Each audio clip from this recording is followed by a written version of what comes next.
So they will be looking to keep Tuckett on the field as long as they can. Well, folks, just to remind you,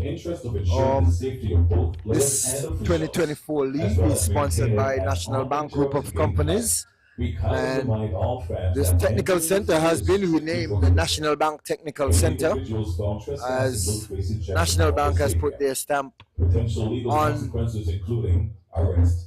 this league for the next 4 years. They have sponsored the league for the next 4 years. So we say kudos to National Bank for coming on board in such a timely manner. Also want to say thanks to SKB MRI Diagnostic Center, NCI Wellcare, and also Poid and the Sunny Water.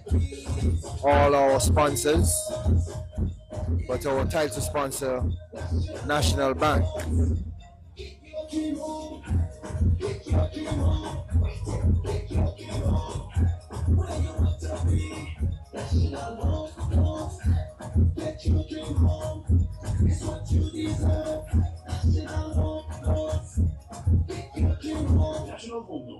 Yeah, ladies and gentlemen, as you wait, you see Brendan Tuckett still being tended to. We see the physio. The Johnson family living a good life. How are they able to afford all this? Yeah, and we see his foot well bandaged up. Don't know if he pick up a cut or something. Will make your dreams a reality with the lowest interest rates guaranteed. You will have more disposable income than ever before. Imagine the possibilities. National Bank switch more. Yes, and it just be a good time to tell you guys of our featured game here tonight, where we see Sol Oil and Connory coming up against the defending champions Rams Village Superstars in our featured game here next.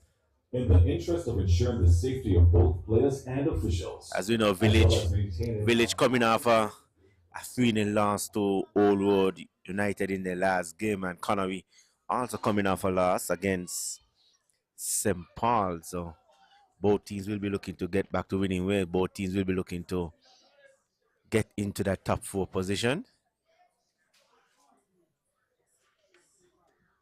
So it seems as if Tuckett is okay, as we had some 5 minutes while Tuckett was on the ground. So we suspect that we'll have a couple minutes being added to the first half.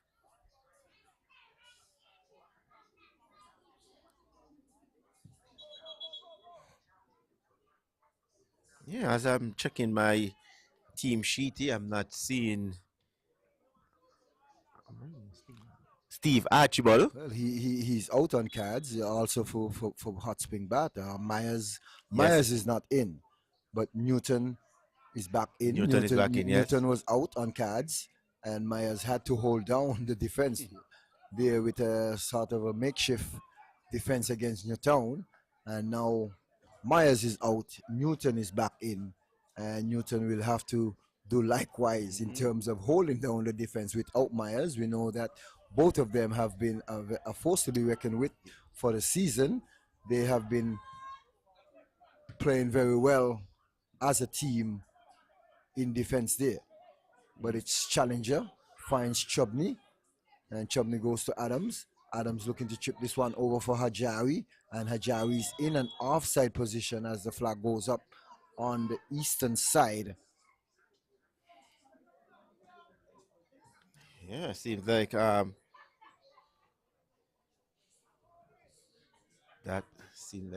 that's Challenger. Challenger seems to went down. You heard that scream from Challenger, being challenged here by the bad player. But as you said before, we see Myers a key part of the defense here for Bath, and also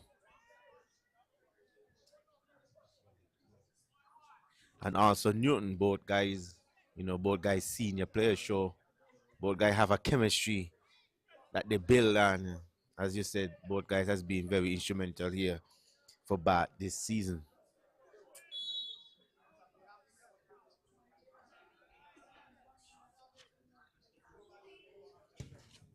So Stevens hitting that one up.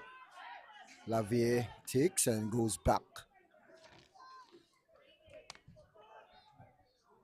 So now Bartlett with the ball finds Adams disrupt that one, but it's gifted away to Newton. Newton comes wide looking for Rocco Brown, and it's cut out there by McSheen.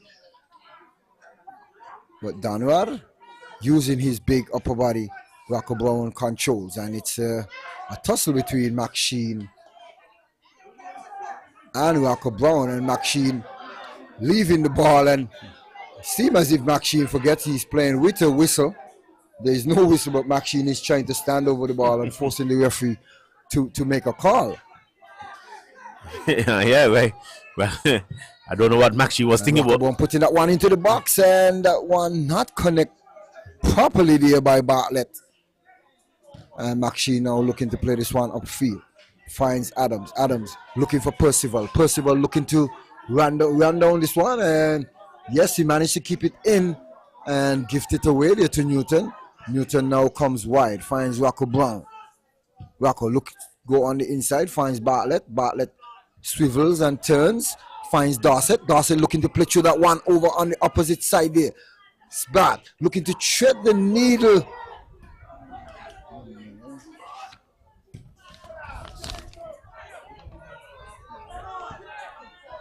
So Jeremy Bartlett looking to thread the needle there for Bat, but was not successful.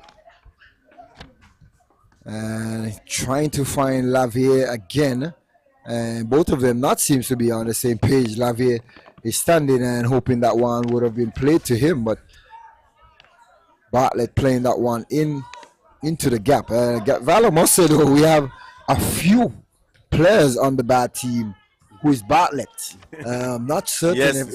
if it's a family affair, but it seems to be a quite number Yes, of the players for Bat who carries the last name in Bartlett. Yes, I see. Well, Looking it's at Claxton. Claxton looking to hit that one over, looking for Bartlett coming up on the left side. And it's a short, soft pass again back to Claxton, back to Tuckett. Sorry.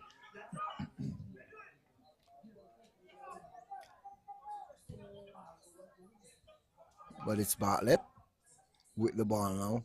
Bartlett trying to get away. Jeremy Bartlett.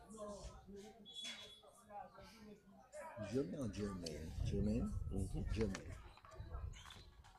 Yeah, and then we see Spurs committing a foul there.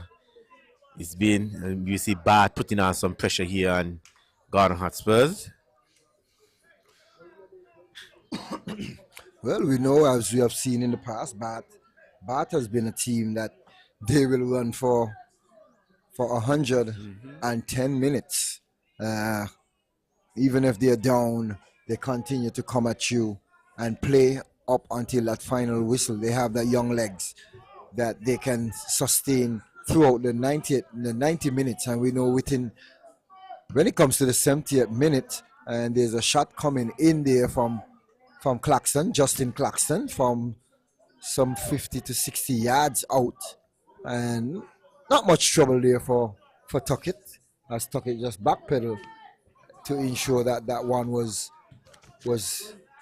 still going high over the crossbar. Lovely turn by Adams. Adams looking to get this one in, finds Challenger. Challenger finds Percival. Percival goes all the way back over. Shot coming in there, and Vibert Stevens, national goalkeeper now, Val, and he pats down that one like he's making a pat of cake. Yeah, as you said, a very easy save there for Stevenson's goal for Bart, as we see Jeffers being challenged there. Lavier looking to go one-on-one, and in the end, well defended there by Spurs in the end.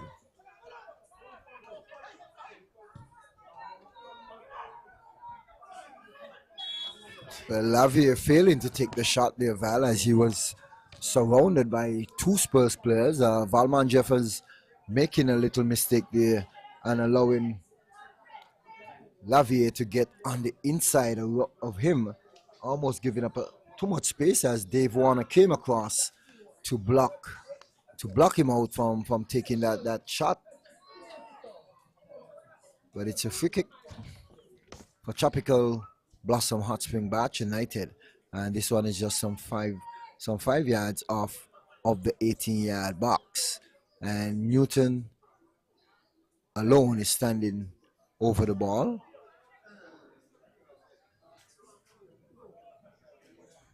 Yeah, I'm just looking at the crowd, and it's nice to see that you still see that the Spurs fans still coming out in their numbers, still showing support to their team, even though the team is battling relegation zone. But you still see the Spurs fans; they're still coming out, and they're all in the numbers. So that's a good thing to see for Gordon Spurs as well.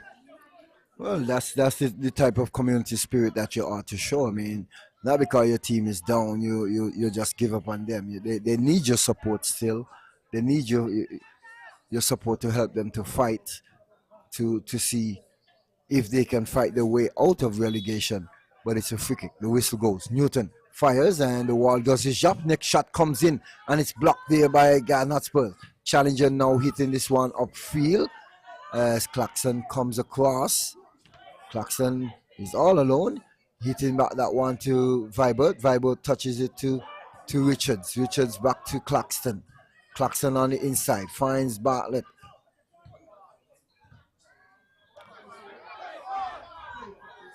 And Rocco Brown running into some trouble there, not able to get himself out of trouble and giving up that one as that one went into touch. But Adams goes back to McSheen. McSheen takes, chipping this one downfield, looking for Hajari. Hajari finding it hard and tough to get around Donrad. And Donrad, very long, lanky player there. He has inserted himself into the starting lineup for Batch United.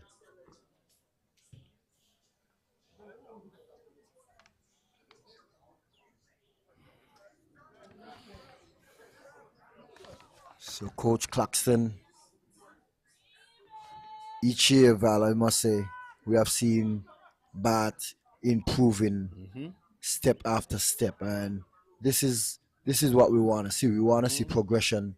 They are the only team, well, at the moment, coming out of Nevis. We know that we used to have hard times playing in the first division, but hard times have somewhat withered away, and now it's just only Bat and Bat alone. But I must say respect to Coach Claxton. He has done a tremendous job with the Bat team, where a lot of these guys started in their teenage years in first class, and they took a lot of licks, but he stuck with them, and they battled away up until they got out of first class, went to the Premier Division, spent a year, came back down. They also went back up. Yep. And as you said it, they're now up. And since that, they have been a force to be reckoned with. They gather so much experience, and now they are in battle for Final Four position. Yes, and you rightfully said, and like I said, it was well done there by Coach. As we see a wonderful ball here from Adams. Gets into the look to cut across, and in the end, well defended there. So Donald getting the best of Hajari again, and it's a long ball over for Maxine. And Challenger putting that one in, and Vibert making a mistake there, and Spurs getting the first goal there. Percival getting in and hitting that one. Vibert trying to handle it with one hand rather than putting both hands on it, and that one came off the gloves of Vibert, and Spurs is up some 1-0. Yes, and it all started with that pass there from Maxine, just switching that play over to Challenger. Challenger hitting this one across, and we see the attacking player just, and as you said, the goalkeeper should have done better there. Looking to get a little fancy, looking to collect the ball with one hand, but in the end making a big blunder, giving Spurs that 1-goal lead. Well, I must say kudos to Maxine for that long aerial ball there from the left side all the way over to the right side to find Challenger, and Challenger hitting that one across. The defender missing. Percival getting in the mix and managed to get a touch on it. Not a strong touch, and I suspect that Vibert probably thinking that was a soft one and decided to use his one hand and did not get proper control of the ball, and that ball managed to just slide all the way in. But it's Dossett looking to play that one across. Maxine hitting that one upfield, finds Hajari. Spurs enjoying a 1-0 lead so far. That goal coming in the 23rd minute of play. But it's Chubney looking to challenge Downward, and Downward comes away with it. Downward, look. But it's Bartlett looking to get through. Spurs now with the ball. Spurs have somehow find some, and Dave Warner getting across and cleaning up the mess there as Bart was trying to sneak in on the back, but it's Spurs cut out there by Newton. Newton finds Dossett. Dossett goes and Newton continues his run. Lovely football here. Can Newton finish? Newton puts it into the back of the net and easy just so. Bart equalize. Newton making a solo run there from the back, playing a 1-2 with Dossett, getting back the return pass, and Newton cool and calm as the other side of the pillar valve just slots it away from Tuckett, and now Bart even Steven again. Yes, just like that. 1 minute after Spurs got the go-ahead goal. Yes, it didn't take long for Bart to equalize. As you said, a good solo run there by Newton. Newton just playing a 1-2 pass there with his counterpart. Steven initially the ball just went to Brandon Tuckett's legs, but equalized nonetheless. But just a little correction, we just heard that the goal for Spurs was actually our own goal off of Claxton. So Claxton scored our own goal, and now we see Bart recovering and finding themselves back into this game. So it's 1-1 here at the development bank, at the National Bank, Center. So Spurs now, so it's game on, and Percival looking to get through. Hajari with the ball, and Donward doing a bit of defensive work here again, but it's now bad.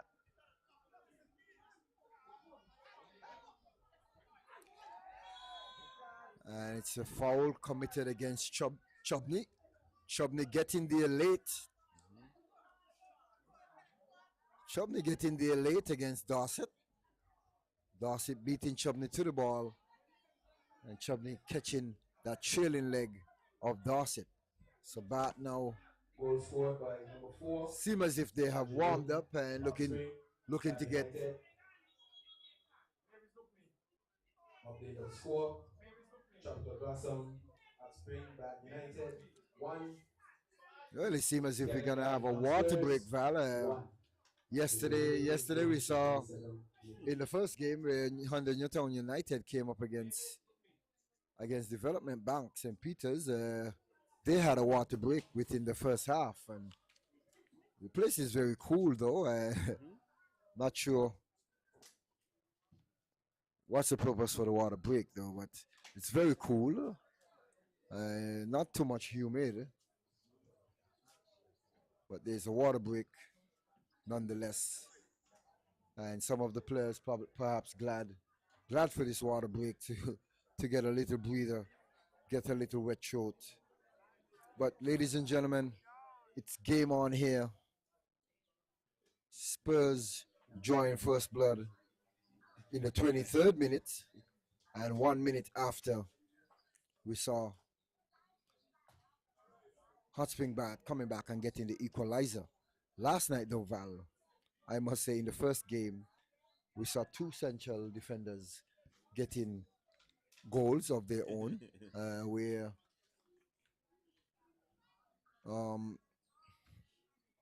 the St. Peter's defender got a goal there for St. Peter's in the 4th minute, and then Jabari Isaac got back the equalizer. Now tonight we see Newton, who's playing central defense for Bath, making that solo run and continuing with the 1-2 and finishing nicely, like as if he's a striker. I mean, he played in the attacking role earlier in his season for Hot Spring Bat United, where he was playing more or less in midfield and an attacking role in midfield. But he, being the senior player on the team after coming back from college. He stuck with the team and he have inserted himself in the team and bringing that leadership to the young guys. And now here Bart is looking to make a push to get into the top 4.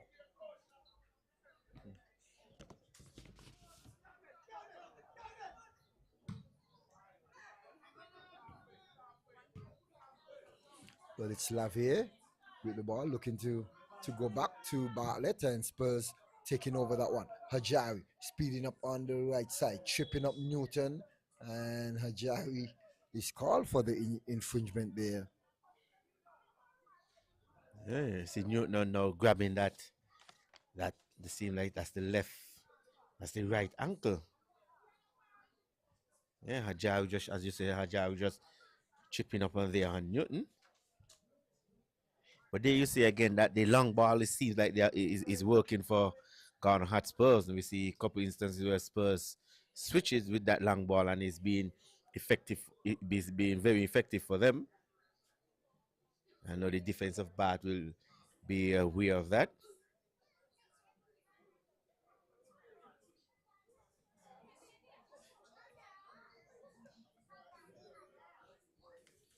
So it's a free kick for Tropical Blossom Hot Spring Batch United as Vibert Stevens will put this one all the way upfield. And Darcy looking to break away from the defense. Darcy still with it. Darcy back healing that one. And a poor shot coming in there by Bartlett. That's Jermaine Bartlett, who is playing on the left wing for Hot Spring Batch United. Not able to put that one in the area to give his players a chance to get on goal. But it's Edwards. Edwards looking to turn, goes all the way back to Tuckett. Tuckett punting that one all the way upfield. And Tuckett seems to be injured still, Val, favoring that foot where he clashed up with Vibert and sorry, where he clashed up with Lavier. But it's Spurs. Edwards checks, comes on the inside. Adams with an outstretched leg managed to save that one. Goes back to Chubney. Chubney back to Challenger. Challenger back to Maxine. Maxine looking for it, looking to play through the gap. Maxine with the ball, playing that one all the way over. And Hajari is on the far post. Hajari putting that one in. Newton up and puts it back to his keeper.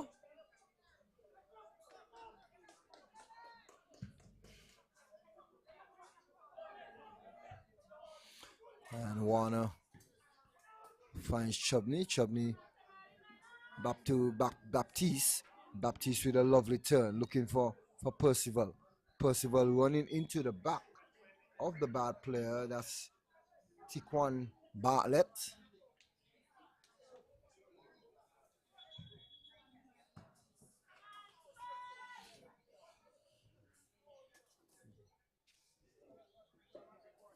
So, ladies and gentlemen, just in case if you're just joining us, it's 1 goal apiece.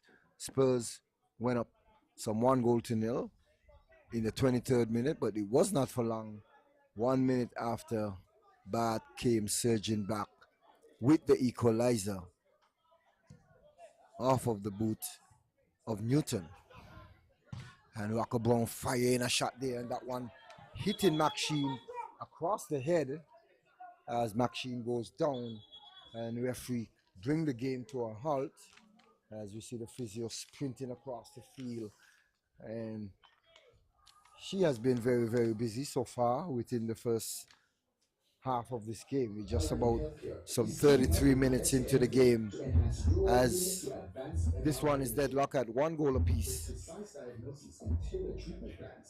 I think this Spurs physio, she's been busy all season long here with Spurs, and as you said some time ago, she's one of the favorite physios that the crowd loves to see.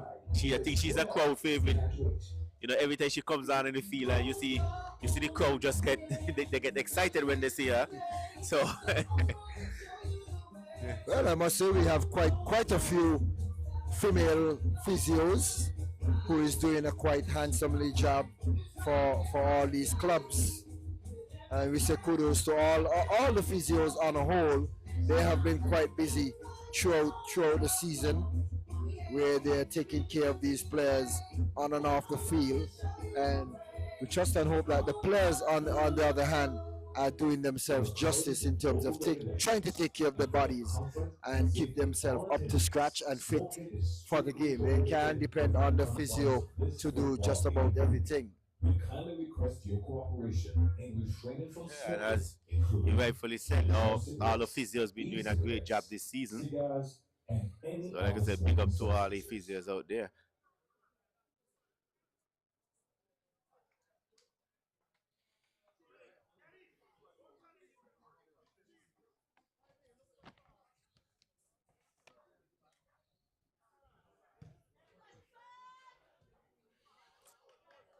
And Spurs hitting that one upfield and just putting it out.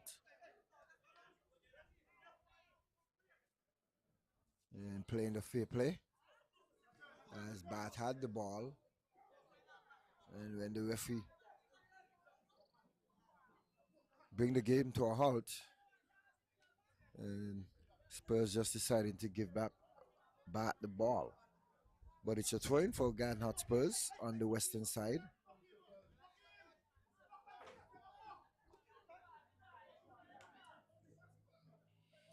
So Maxine trying to use his tricks in his book.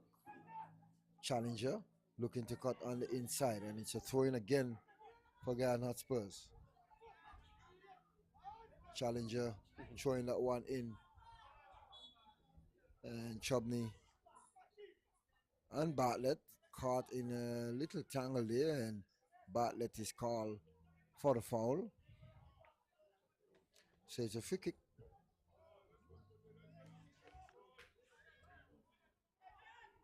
For Garnett Spurs.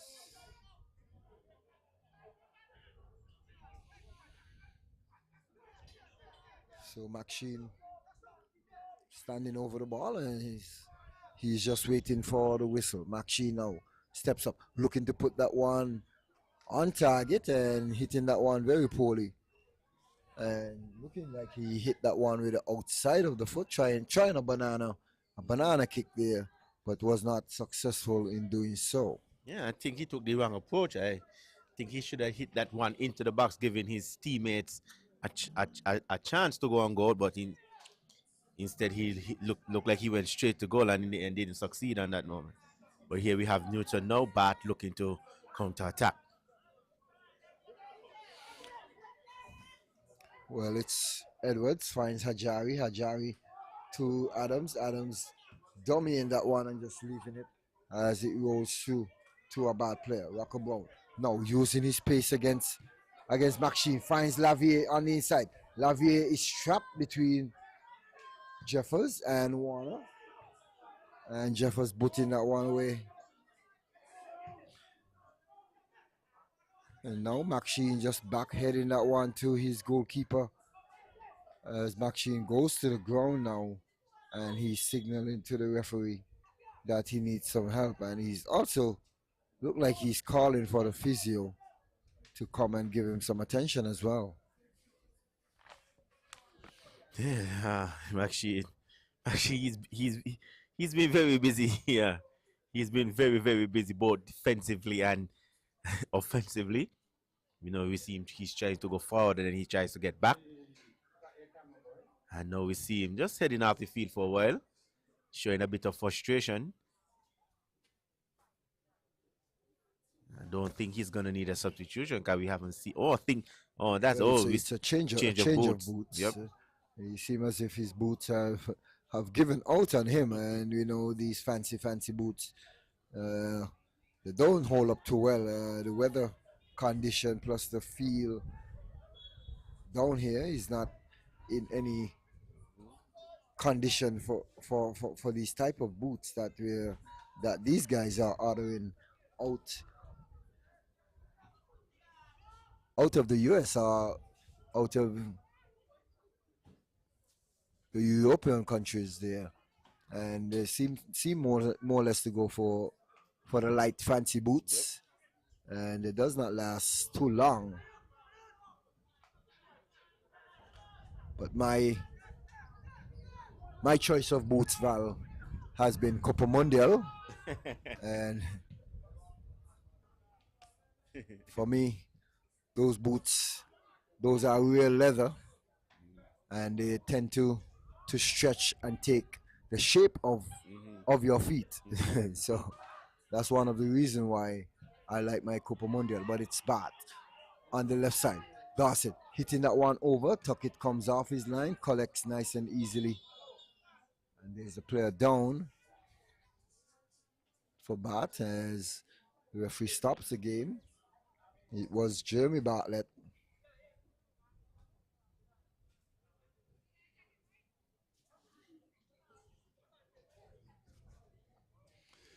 So Yeah, we're now in the 48th minute of play, just some 5 minutes plus extra time, and as you know, we see couple players going down for both teams, so should be interesting to see how much the fourth official gives for extra time.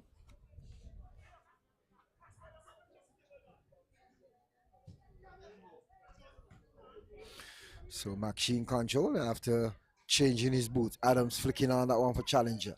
Challenger looking to cut on the inside. Challenger reversing that one for Percival. Percival looks up, looking to square that one across. And Spurs making a mess of that one. Adams had the goal gaping wide open, and Adams not able to get good contact on that ball. As Stevens coming out again, using just one hand again, Val, and getting a touch on that one, putting it in the path of Adams, and Adams not able to punish the bad defense in terms of putting Spurs up some 2-1 here. Yeah, that should have been a goal. Yeah, Adams should have done way better, but there you see Stevens now picking up a foolish yellow card, just kicking away the ball, and referee Shonda Wilkerson on the spot, giving him a yellow card. But like I said, Adams should have done way better. As you said, goal gaping open for him as the cross comes in. Cross just to lose everybody, picked up by Adams. Maxine plays this one to Adams. Adams cuts inside. Adams looking to, and in the end, easy pickings there for Stevens. Yes, Adams, rather than going over to the far post, he decided to take a shot to the near post. On top of the Blossom Hot Spring United in the 41st minute. Maxine clearing that one as that one goes into touch.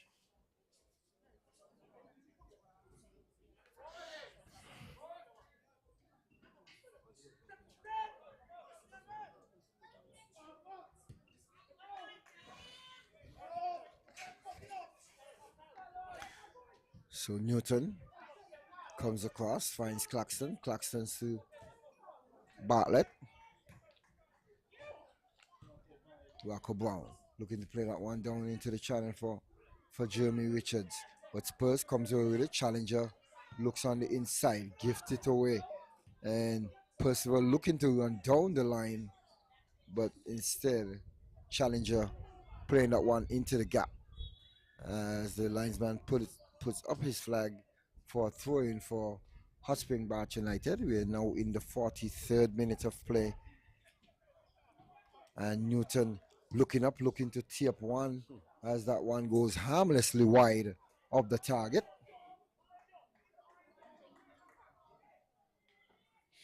Yeah, Newton looking for his second goal of the match. Looking to, as you said, tee one up from way out. And just miscued the one, but gives away by Spurs again. Bad. And lovely defensive work there by Valman Jeffers, getting his body within the path of the ball. But it's bad, still with it. And Shaquille Adams just poking that one away. But now Hajari looking to get around Claxton. Hajari still with the ball. Pushes it for Percival. Percival back across to Hajari. Both players used to play for South Stars, and they have that type of connection. Hajari goes back to Challenger. Challenger still with the ball. Goes on the inside for Adams. Adams comes back looking for McSheen, and McSheen firing a shot from some 35 yards out, Val. And I'm not sure if that one, even if it was on target, would have beaten Vibert. Vibert would have had to lock off concentration of all cause and see that one pass him.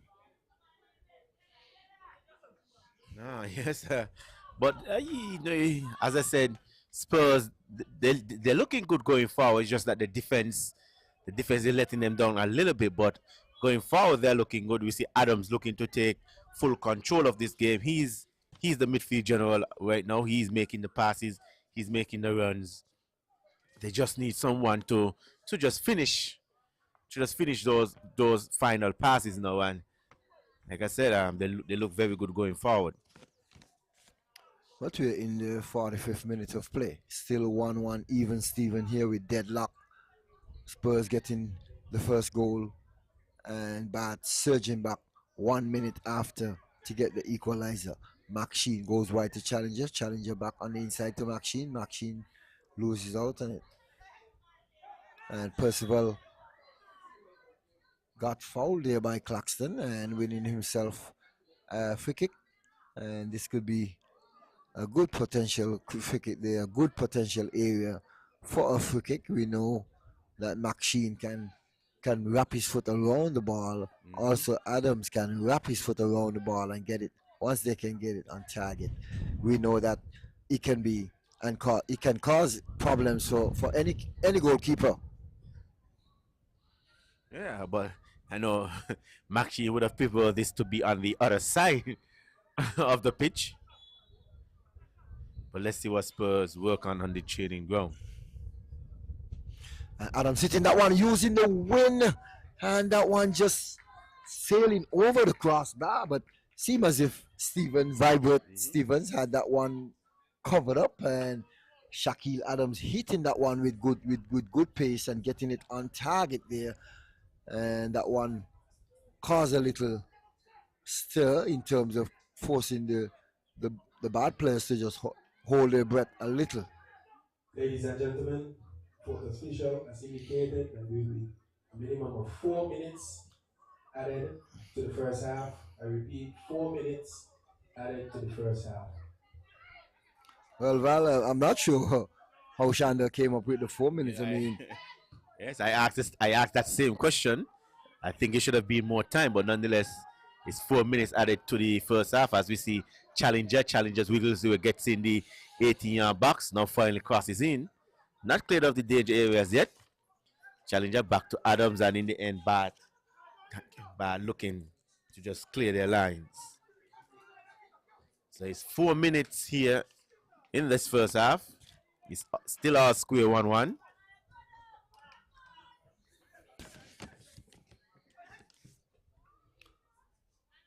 well, Donald, that one deflecting off of Donald for throwing for Ghana Spurs. So we have 4 minutes to play in extra time for this first half with Deadlock at 1-1 apiece.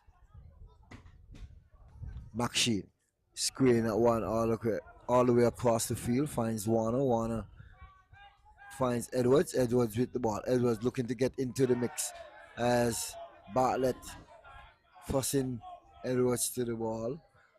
Richards comes wide, finds Rocco Brown. Rocco Brown looking to hit that one through, and Lavier could have been in an offside position there. Was a very, very tight, but nonetheless, the referee blowing her whistle and giving way for Edwards to get some sort of treatment. Yeah, I think Shanda missed that one though. I think that was a foul there on Edwards, but Shanda Wilkerson decided to let that one go. Nonetheless, he's up. He's just running a little gingerly, but he's up and it seems like he'll be okay. All eyes will be on the ref to blow that final whistle here in the first half.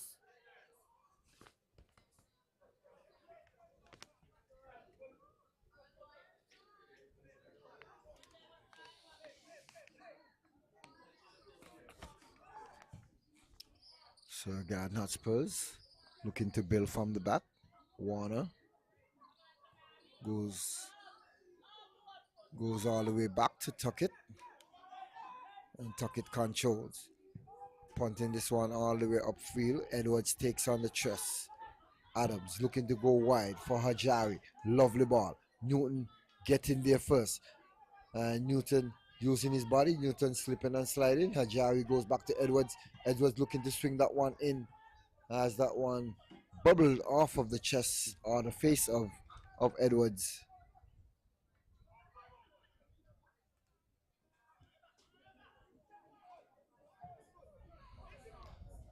And Chubney not controlling well there. And now there goes the halftime whistle.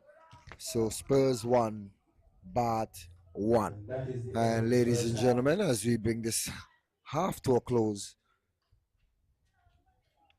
we just want to remind you that we have a second encounter coming up tonight as we have Rams Village Superstars who will be taking on Sol Otter Connory.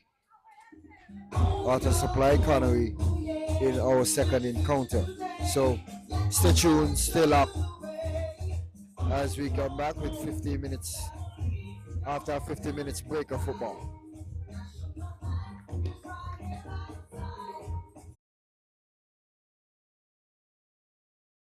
National Home Loans, get your dream home, all could be yours.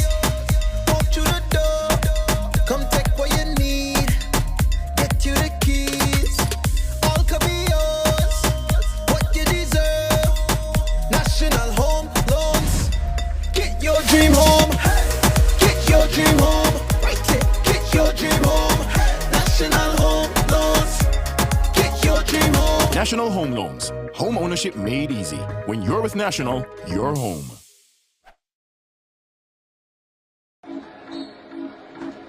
The SKNFA loves football. And part of loving the game is making sure the players have access to the best healthcare.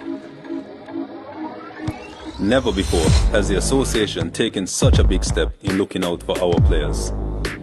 That's why our partnership with SKB MRI is vitally important. This is an essential step towards better and faster player recovery. At SKB MRI, you benefit from world-class diagnostics and equipment built for top athletes and suited for everyone. Located in St. Kitts, it's easy to schedule an appointment. You can also look forward to amazing customer service from professionals who truly care about your health and recovery. We want you back in the game as soon as possible and fully recovered. SKB MRI has been essential to my health as a player. Their services are the finest. SKB MRI helps me to get back on the field quickly and safely. Because, as I said earlier, we at the SKNFA, we love football. SKB MRI. Your health can't wait. Own your own, oh yeah. Build your future today. Let Own Mortgage show you the way. Own your own, your family, your home, build it with pride. National Bank is right here by your side. With every step, with every loan. National Bank helps you find your own, oh yeah. Build your future today. Let Own Mortgage show you the way. Own your own.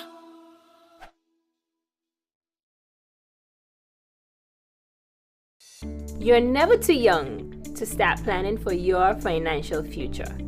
That's why I decided to visit National Caribbean Insurance to speak with one of their friendly sales agents. Here at NCI, we strive to ensure customer satisfaction by choosing the right policy for you. Don't wait until it's too late to apply. Make an appointment to see a sales agent. Visit us today. We serve, we protect, we satisfy. That's NCI. National Home Loans, get your dream home, all could be yours. Walk through the door, come take what you need, get you the keys, all could be yours.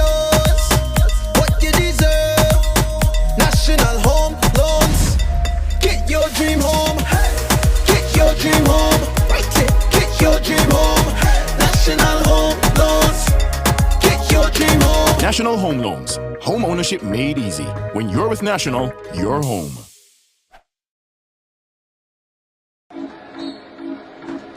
The SKNFA loves football.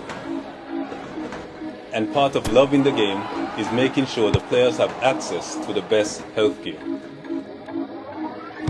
Never before has the association taken such a big step in looking out for our players. That's why our partnership with SKB MRI is vitally important. This is an essential step towards better and faster player recovery. At SKB MRI, you benefit from world-class diagnostics and equipment built for top athletes and suited for everyone. Located in St. Kitts, it's easy to schedule an appointment. You can also look forward to amazing customer service from professionals who truly care about your health and recovery. We want you back in the game as soon as possible and fully recovered.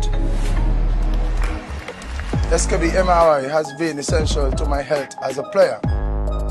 Their services are the finest.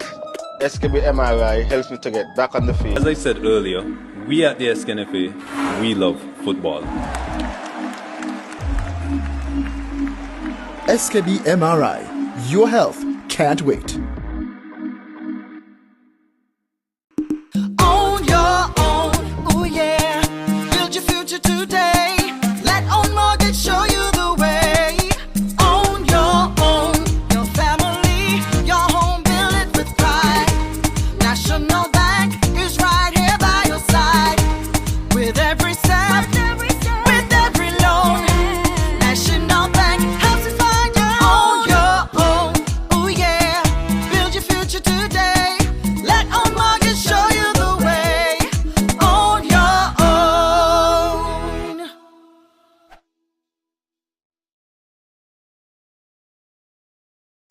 You're never too young to start planning for your financial future. That's why I decided to visit National Caribbean Insurance to speak with one of their friendly sales agents. Here at NCI, we strive to ensure customer satisfaction by choosing the right policy for you. Don't wait until it's too late to apply. Make an appointment to see a sales agent. Visit us today. We serve, we protect, we satisfy. That's NCI.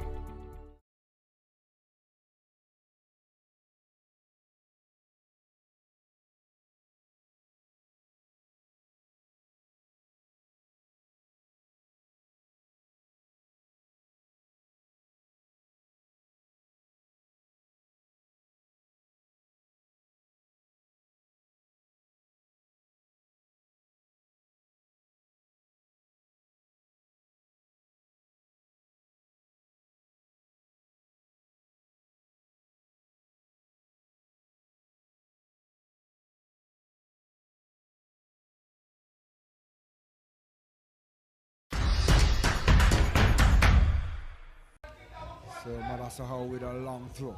And that one put away. Lumpkins with the shot, and that one goes wide of the target.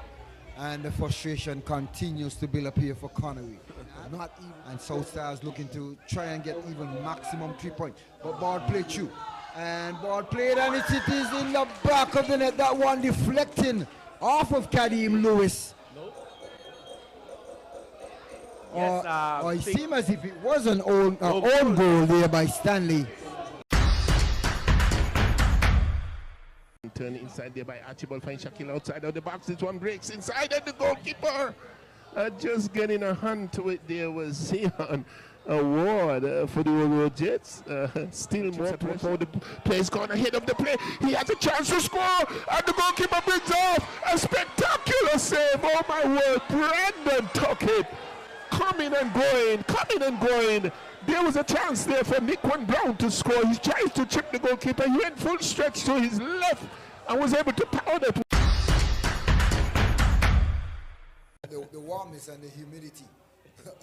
That definitely will play a part in this one, and I hope players have been hydrating. But there's a shot being taken.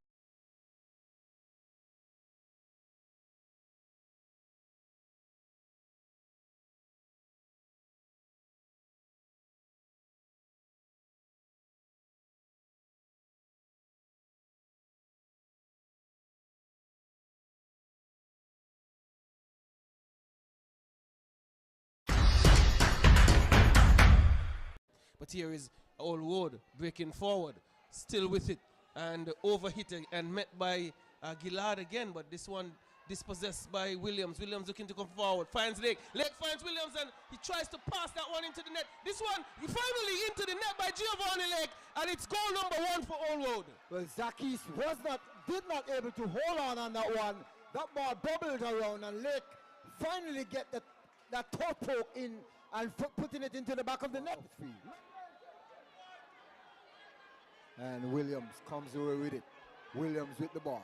Williams looking to find his captain. Lovely one to here again. And Lake with the ball. And Lake still with it. Lake fires and puts it into the back of the net. And Allwood seems to be playing Geoff here now.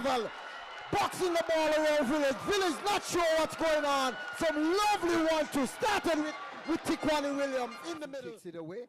Dajal Kelly stays on the ground. And it's Tiquani Williams all free. He goes onto the back of Dennis Fleming. Isaac playing through that one. Williams with the ball. One man to beat. Williams still with it. Williams looking to slot that one into the back of the net. And Allwood go up some 3-0. Easy peasy goal there for Tiquani Williams. As he had just one man to beat.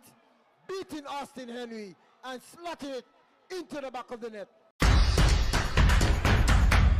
On the top, Keon trying to attack this one, headed down on the right side. Still Keon gets that one across the field. Goal! Goal! Keon Azul Rockets have done it very early. Here, the one apart. Don't come for me. This one played in field. This is going to be very dangerous. Carter takes a shot. Goal! Devontae Carter. Getting a fed pass there. It looks like it came from the boot of Davis and chipped it in. And the players were quite excited about it. Here comes the goal scoring card. He gets that one across field. This one could be dangerous. Here's Dorset cutting on the inside. Is it going to be a shot of goal? Marvin Lewis does it from inside of the area. Picked up a free ball. A good playing there by the Azul Keon Rockets and made no mistake. Just steered that one into the back of the net. Easily done there by Mervyn Lewis. Nelson has taken the field. We know him to be a very skillful player, very dangerous player. And he heads that one forward. Is it Vince Roy? Goal! Immediately, Vince Roy Nelson heads that one forward and gets it off the goal, the tip of the goalkeeper's fingers into the back of the net. Ball breaks on the top of the box, find the number 3 trying to go forward, finding a bit of space on the right side, the shot comes in. Goal!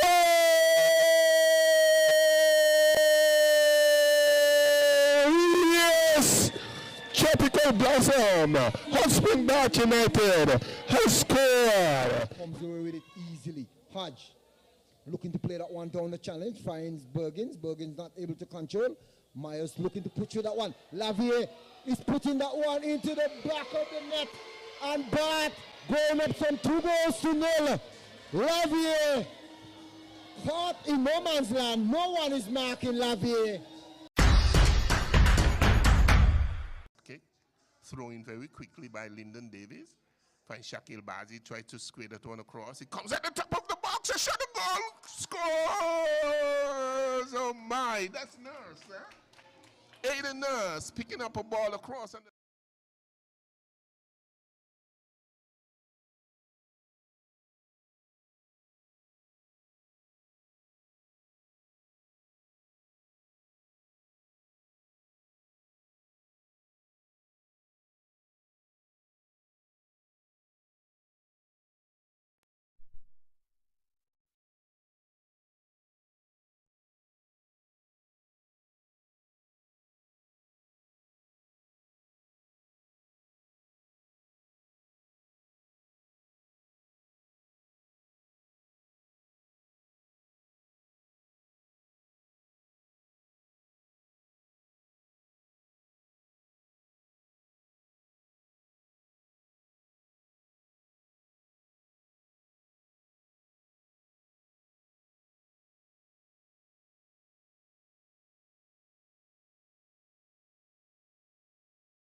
Yes, ladies and gentlemen, welcome back to our SKNFA Premier League game. Welcome back to our second half where we see Ghana Hotspurs coming up against the guys in green from Nevis, Hot Spring Bat United. Score is level at the moment. We see Spurs getting a goal, our own goal rather, there by Bat, and then 1 minute later, Bat equalized through Newton, I must say, sorry. But here we have Spurs kicking off the second half. Percival.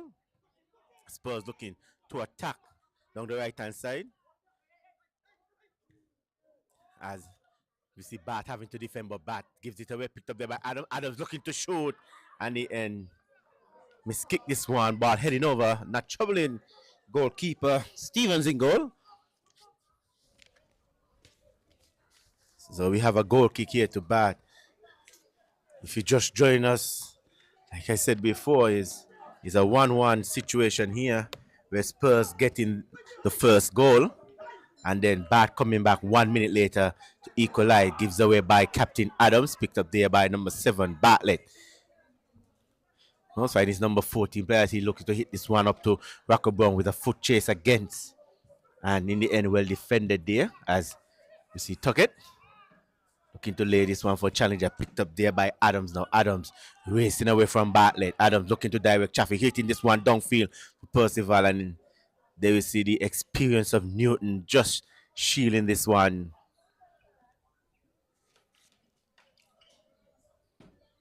Yeah, and there you see Newton and Percival having some words for each other. Yes, and like I said before, Spurs is definitely fighting that relegation battle. And as we see Bat now knocking on the door of getting in that top 4 position, as we see that's Jeffers. Jeffers just cleared this one. Picked up there by as Warner. Warner finds his number 25 player being challenged. Warner hitting this one downfield. And we see both players standing up, but in the end, cross comes in and headed out there by, that's number 6 there for. Here we see Bartlett being challenged there by Chumney. And we see Adams comes in with a strong tackle. Adams protesting this case. Shonda Wilkerson on the spot, blowing a whistle. And there we see the number 20 still down. That's Dorset. As we see Bat Physio now entering into the game. Oh, and we also see a Spurs player is down. That's number 88. Edwards. Yeah, LeBron Edwards. So we see both players is down. One for Bat, one for Spurs. But like I said, it's still nil. It's still a nil. Still a 1-1 situation here at the technical center here at St. Peter's.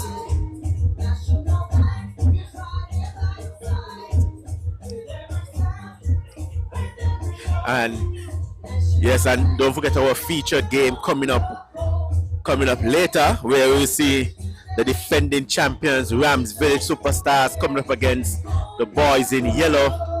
That's Sol Island Otter Connory. And if you missed last night we had 2 exciting games last night where we see St. Peter's beating Honda Newtown United some 3-2.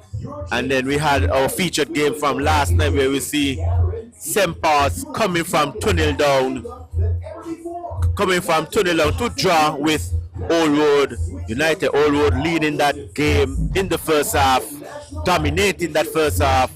St. Paul's coming out, making some substitution, and in the end pays out for them. And in the end, that game ended up in a total situation. So, and then on Friday, we see Keon taking on the relegated Trafalgar South Stars. With Keon winning that game handsomely, some 6-0. Cigars and any other smoking substances. Your adherence to this policy will help maintain a clean. We see Spurs getting their team talk. Spurs getting their team talk together as we see Thank you from the St. Number Lucia's 20, Football Association. Darcy just being helped off the field by the physio.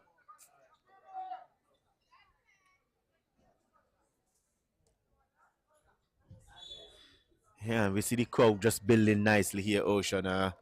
We see the village crowd coming in. We see the Connory crowd coming in as well.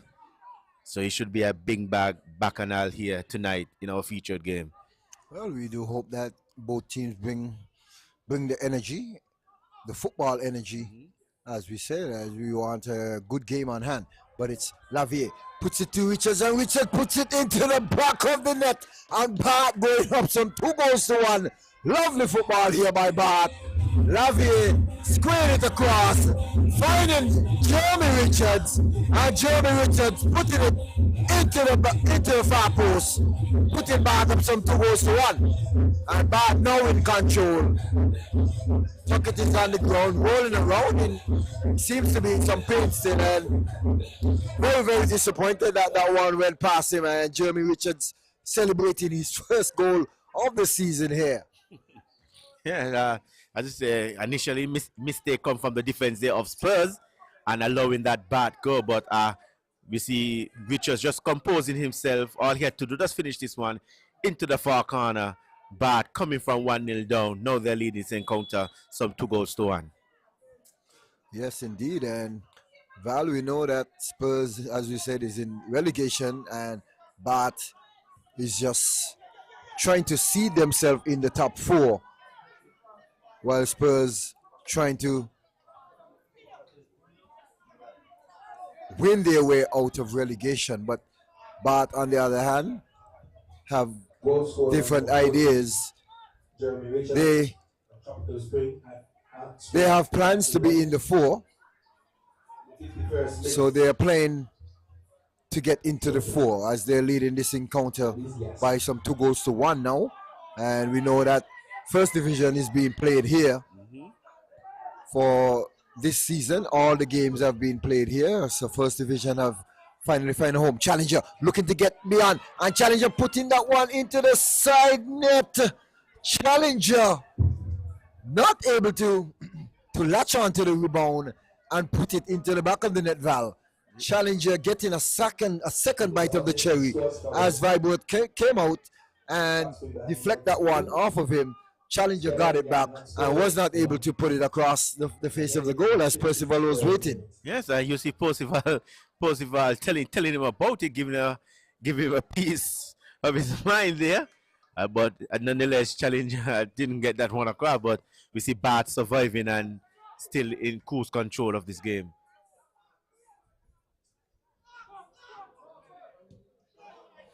Lovely ball again, and Hajari is in an offside position. Yeah, and no Spurs is down. Spurs is down. We see them now getting in the elements of their game, looking to go forward, putting some pressure here. But as you rightfully said, we see Richard celebrating. I think that's his first goal for Bath United for the season. I don't know if he scored any goals for Bath, but I know that's his first goal of the season, and he took that well, composed himself. But here we see battling now, and we see Dorset coming back on, and in the end, referee Shanda Wilkinson on the spot. So we see Spurs giving away a free kick.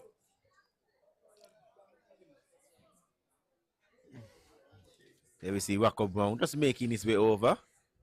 I know in the first encounter, in the first round, these two teams played. We see Bath coming out with that victory, beating Spurs some 2-0, and they'll be looking to repeat that performance here tonight.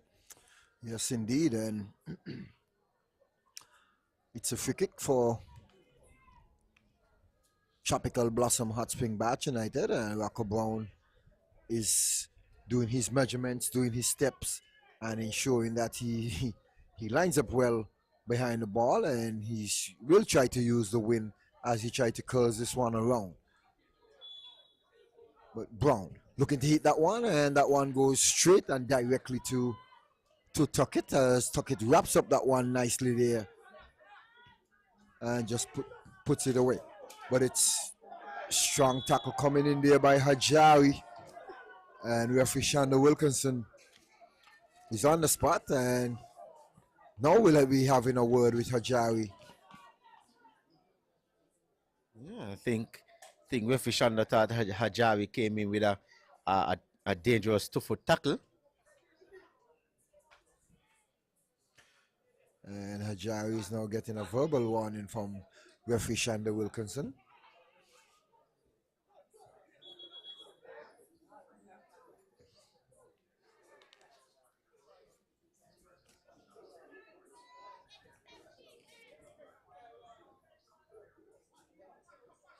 So Bath leading this encounter some 2-1 now. We're in the 56th minute of play.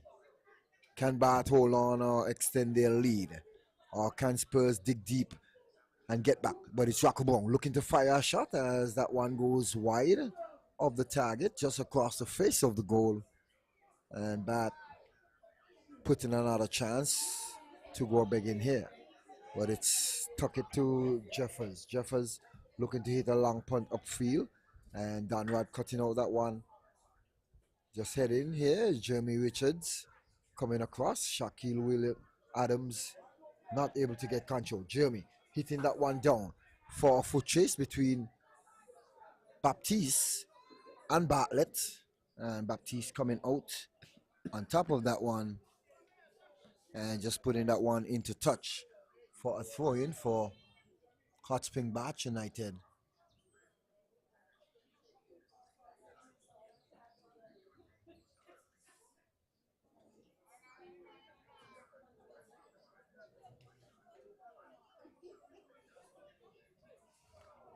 So it's a throw-in. As we now see Dorset going down again, holding onto his face. It seems as if he clashed up with Chubney. And Dorset getting the worst of that play. So Dorset going down several times here in the game, Val. We know that Dorset is a young, strapped, solid guy. Was much bigger when he started in the league, and he has certainly trimmed down and lost some weight, and he's now able to move as strong and as swift in midfield. For Bat, he has been very strong and stern for them over the years. And safety of all attendees, smoking is strictly prohibited within the confines of this football game venue. We kindly request your cooperation in refraining from smoking, including traditional cigarettes, e-cigarettes, cigars, and any other smoking substances. Your adherence to this policy will help maintain a clean and healthy environment for everyone. We appreciate your understanding. So as we resume play and ball goes back. And it's a wasted one. Tuckett is now looking for a long quick outlet and he's trying to push Percival up the field. Hajari allowing that one to go through for Percival. Percival not able to control as that one goes into touch.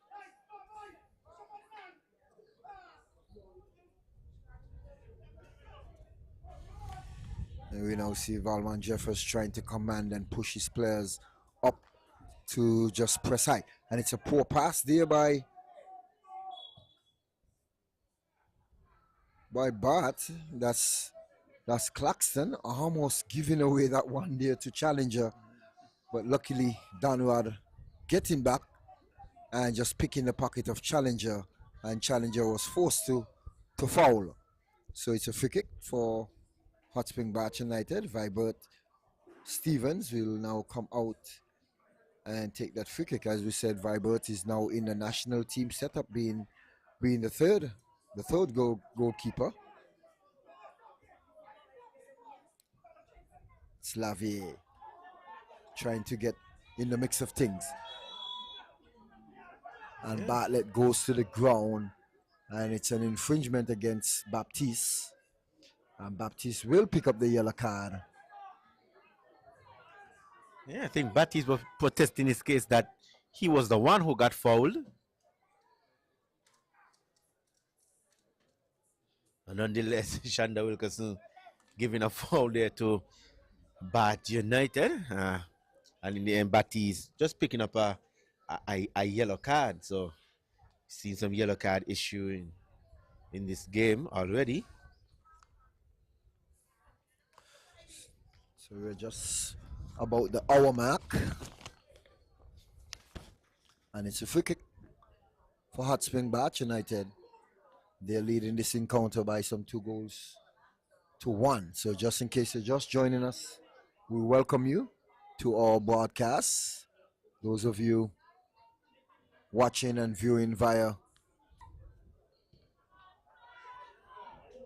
heads going up, and that one putting into the far post and tuck it, getting across and getting a touch on that one and just pushing that one out.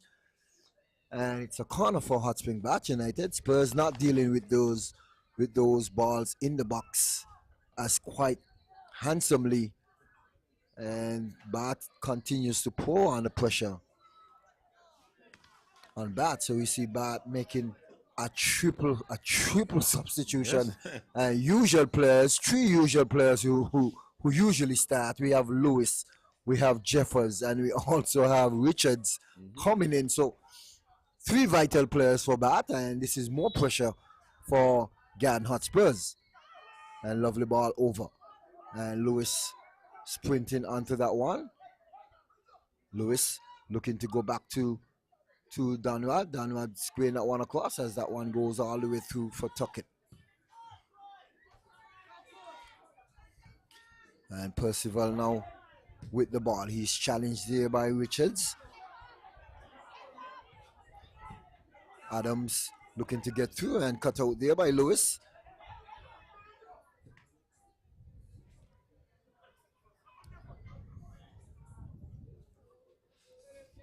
Yeah, like you said, we see 3 starters for Bath.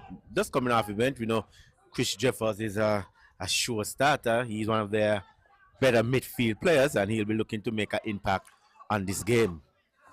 Well, Chris Jeffers, he was brought off of the bench last game for Hot Spring Bath United versus Honda Newtown. And we know that Lewis and Richards was probably out on cards, and they're now back in. So Bath making 3 substitution, and they have strengthened the team, I should say. These substitution are not weak substitute, and they have been starters for the whole of this season. Yep. But it's just the last 2 games we see Jeffers coming off of the bench and providing something. And a shot coming in there by Garden Hotspurs by Edwards, as that one goes harmlessly wide of the target, and Spurs trying to get that equalizer, while on the other hand Bath is looking to extend their lead here. Newton now looking for Lavier looking to touch it on for Richards. As we know, Richards have lots of foot speed. He has been the engine in the attack for Hot Spring Bath United. And lovely ball down for Rocco Brown. Rocco Brown is speeding. As we see Richards speeding up on the back post. Rocco putting that one across poorly, as Rocco loses his footing. And not a good cross, not a good service there by Rocco Brown. But Spurs looking to counter attack here. Chubney looking to go down the line, and that play is broken up by Lewis. And Lewis is pleading to the linesman, to the lines lady, I should say, for a call. But it's Warner. Warner gives it away. Richards looking to play that one over, and Dorset picks it up. Dorset goes square and finds Rocco Brown on the right side. Rocco looking to play through that one. Valwan Jeffers cuts it out, and McSheen comes away with it. McSheen now looking to go forward, and lovely cutout there by Chris Jeffers. Lovely defensive tackle there, Val. Yes, as I said, Chris Jeffers, he's now on, and he's looking to bring some energy into this game for Bath. They are leading this encounter 2-1, and here we see challenger Challenger looking to skip. Challenger looking to shoot. And a wonderful save there by Stephen in goal. Challenger skipping away from two players. Hits a shot. And in the end, Stevens up to the task and just pushing this one over the crossbar for a corner here to Garnhart Spurs. Well, not a bad try here by Challenger. And Challenger is firing from some 40 yards out there. Stevens was off his line.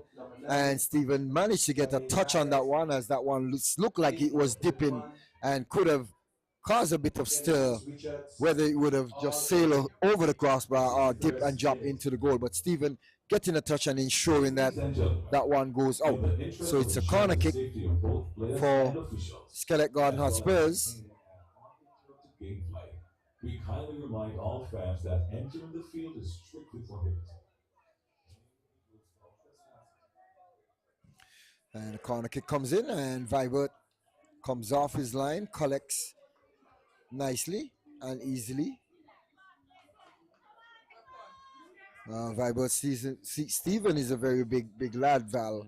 He has good height, good body, and I should say that he has been the backbone for Bath at times in terms of being that last defender and keeping so many goals from going in. And that's the reason for Bath being where they are at the moment. He has been brilliant in goal, and that brilliancy has caused him to be selected for the national team. Oh yes, yes, he really deserved that selection, and you know he'll be looking to continue being selected, and we're gonna see as Spurs prepare themselves to make a triple substitution. And nonetheless, we have a free kick here to Bath United.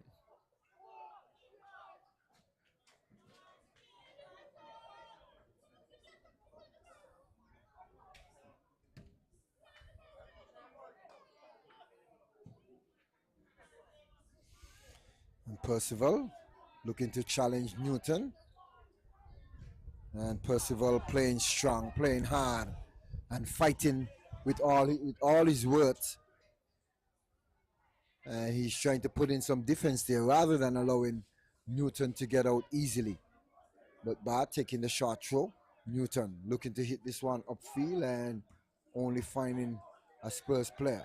But Chris Jeffers finds Richards on the outside. Jeffers looking to skip away from Baptiste, and Jeffers picking up the foul there against Baptiste. So Bath is in the ascendancy, and they're trying to secure this win to try to push themselves up the table. And I think they're sitting on 20 points at the moment, and getting a win will put them up into the mix of 23.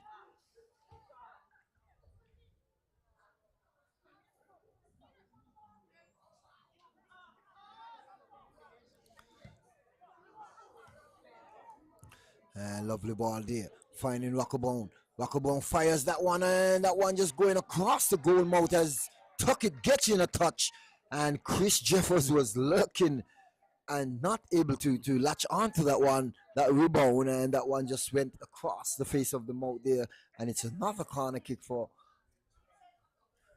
Hot Spring Bath United. But I must say, Val, Rocco Brown, he has been getting a bit of space there on the right side. McSheen is tucking in a lot and giving Rocco Brown that space. Ball played in at the near post, and Bath still with it. Newton controls. Newton looking to get forward, goes wide, finds Chris Jeffers.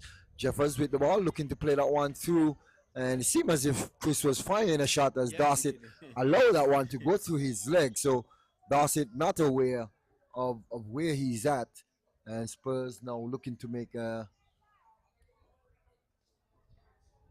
triple substitution here, as we have Shervin Allen coming in. So he looked like Edwards will be going out. Also Hajari will be going out. I also see Shaquille Adams going across. So it seems as if Shaquille Adams will also be going out. Yeah, and in comes Chauvin Allen, and in comes Sargent as well. And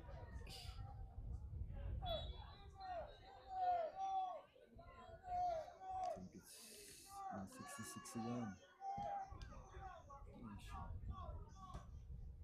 28. 24. Oh, right.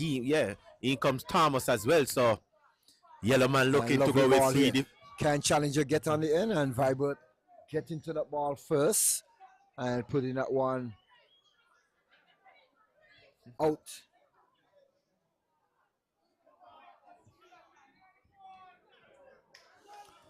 So Spurs looking to get the equalizer here. Looking to get something out of this game. But it's Bat. And definitely Baptiste will be going into the books. Yes, of the referee here. He has been issued a yellow card earlier, and now he has been issued a red card. So Baptiste getting the red card. Not sure where he's going. He should be heading back the other way. Yeah. Well, Baptiste is walking away, and he should be heading to the dressing room. So Spurs is down a goal, and now they're down a man. Yeah, I don't think that challenge was necessary there from Baptiste. He was sitting on a yellow card, and in his end, he threw in a foolish tackle there, and that didn't need it. And now he puts his team in a deeper and deeper hole. Yes, Bat has been pressing, looking for that third goal.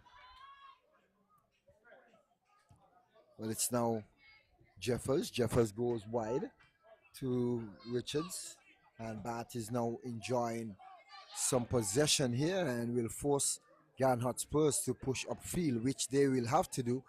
Garden Spurs can't afford to sit back. They will have to try to push forward to get that equalizer.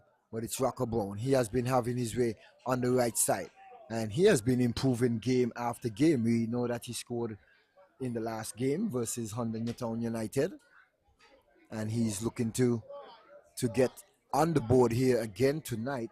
He has had a couple of chances so far, but it's Bat.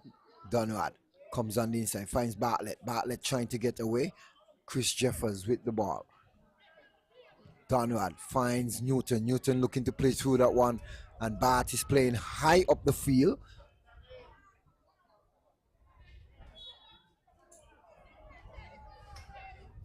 And Claxton fouling Percival.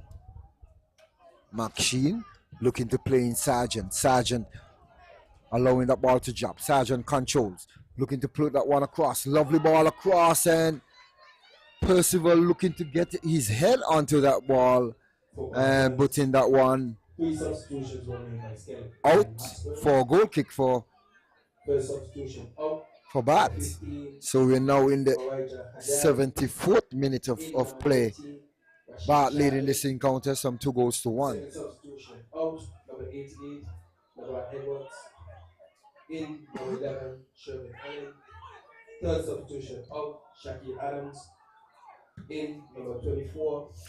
A lovely ball there by in the 70th minute. by Bat. That's Chris Jeffers. Number 25, Shamari Baptiste.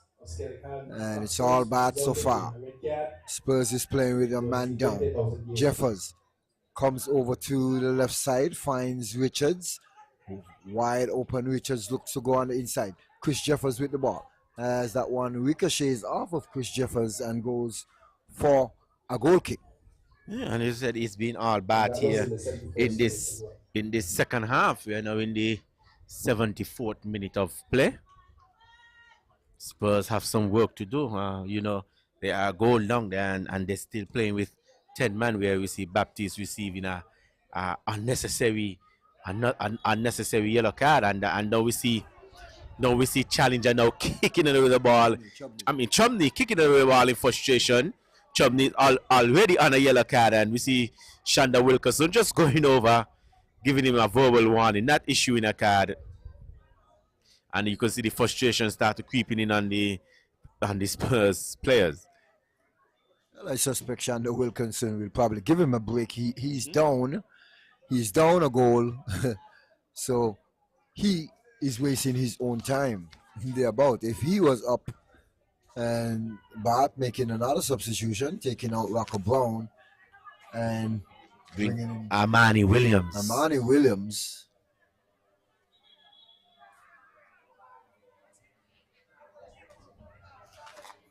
So it seems as if both teams are due for a water break, so they take a water break again. So, ladies and gentlemen, as we get set for our keen matchup here tonight, it's Rams Village Superstars will be coming up against Sol Island Auto Supply Connory. And this one is deemed to be a good feisty, tasty one. You know, Connory coming off of a loss, Village coming off of a loss, and both teams looking to get back into winning ways. Village, on the other hand, looking to get back in the four. They are now seated in fifth. And Connory looking to push themselves up the ladder as well. Teams are trying to get closer and closer to the target of that top four. So, as I said, Val, this could be interesting where we see this season boils down to the last game, the last week, to see who will be in the top four. Yeah, and like I said, games from now on is going to be very, very crucial for all the teams going forward. Whether you're on the top or you're at the bottom, but all games forward is going to be very crucial for all teams. And like I said before, if Bart happens to pull this one off here tonight, Bart is also knocking on the door of that top four position. But it all depends on what happens in our featured games later, where we see Connory coming up against the defending champions, Ram Village Superstars. And as I said, that game should be a quite tasty, interesting matchup. Our marquee matchup here for tonight. So we're going to see a free kick for Bart. This will be taken there by Chris Alice as we see players having water break. We're now in the 78-minute play, so some 12 minutes plus extra time to go as ball is whipped in, picked up there by Lafayette, and Lafayette looking to shoot, and in the end, and it's going to be a corner kick. We see Bart players protesting for a penalty. Shanda Wilkerson not interested in that penalty, and in the end, a corner comes out of it for Bart United. So it's 2 goals here to 1 in favor of Bart United, where we see Spurs getting that that first goal, and 1 minute later we see Bart equalize, and in the second half a defensive error there by Spurs, again allowing Richards on marking the box, and all he had to do was compose himself and put it beyond, tuck it there in goal, and did so. But we see Spurs now looking to make a double substitution, their last 2 substitution. See George Yellowman Isaac using up his bench. Well, it's only fitting, and that George Yellowman Isaac give his players, his young players, especially, some game time. And ball is put there by Lewis in the back of Warner, and Bart winning themselves another corner kick. But just to give you a quick rundown on the points, and we know that Keon is on 30 points.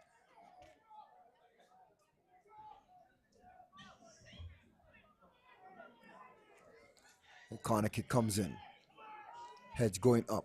Donrad not able to put that one good, and Chris Jeffers hitting that one back across the face of the goal as that one goes out for a goal kick. So as I was saying, Keon is on 30 points. St. Peter's is on 26 points. Old Road is on 26 points as well, but Old Road with a better goal difference. So they are in second position, and St. Peter's sitting in third position. St. Paul's is on 25. And with Bat getting a win here, they will go on 23. Ramsville Superstars, I think they're on 2024.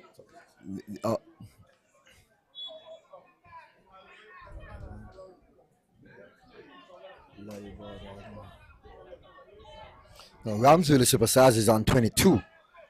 And Newtown on Bat is on 20. Connory is on 19. So with Bat getting the win, as I said, they will move on 23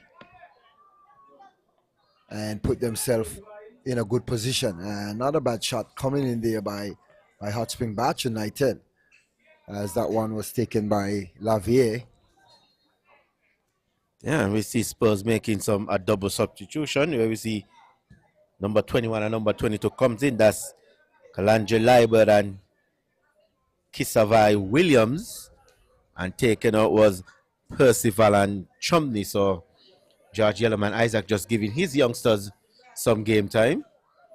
Now in the 81st minute of play, Bart leading this encounter 2-1. And can Bart hold out, or will Spurs mount a comeback? So it's Richards looking to put that one in. Shervin Allen getting back, cutting out that one and just booting it upfield. But there is no one in the attack for Spurs. They're playing with a man down. They are short-handed at the moment. Playing with a man down and a goal down.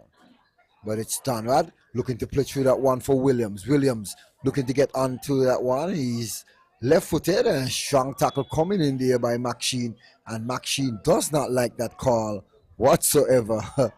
As the linesman waving his flag for an infringement against McSheen. So McSheen has to be very, very careful with his gesture and at how he reacts to those calls. And we know that dissent can play a vital role in terms of you getting a card.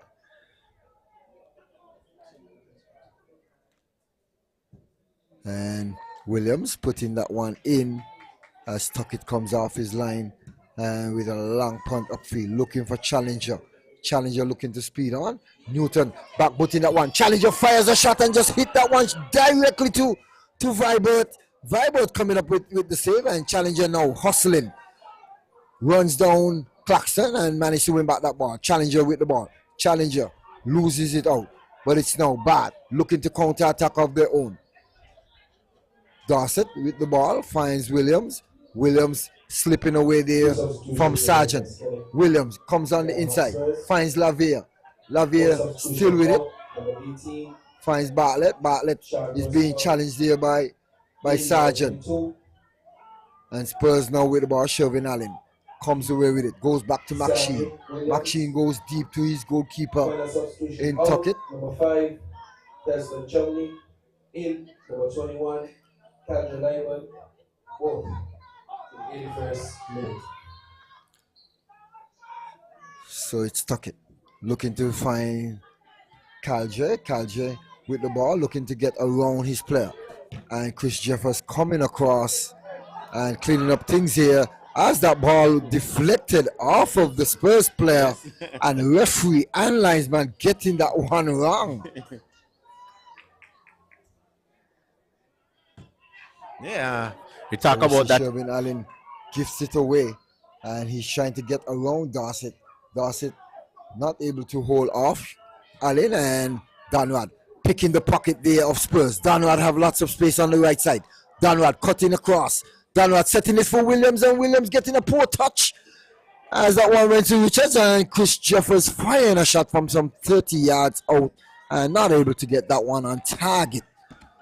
So we see Williams spilling an opportunity there. A good layback pass from Donrad, and Williams not able to get that one on target. We know Williams have been playing up top for Bath, and he has been the point man, but he throw away opportunities after opportunities, Val. He has not been able to put the ball in the back of the net many times. He managed to, I think, to probably got 1 or 2 goals for the season, but he has been a big breakdown for for Bath United offense at times where we see Richards working hard, screen across ball to him, and he cannot finish at any cost.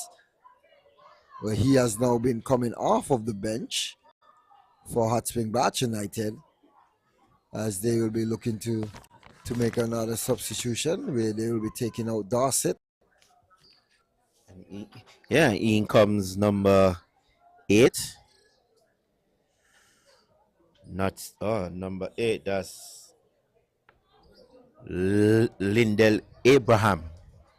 So Dorset is being replaced there by Abraham. I just want to go back to that chance there for Challenger. I think, Challenger should have done way better with that chance. He had ample time to at least put that ball in one of the corners, but elected to go straight and hit it straight at Stevens. And a wasted chance there, go big in there for Spurs again. Well, Stevens was way up off of his line as well, so had Challenger look up, he could have just lobbed that one over the head of Vibert Stevens and probably get the ball. It's Newton setting Challenger with the ball. Challenger looking to get that one around Newton, and that one deflects off of Newton. So we see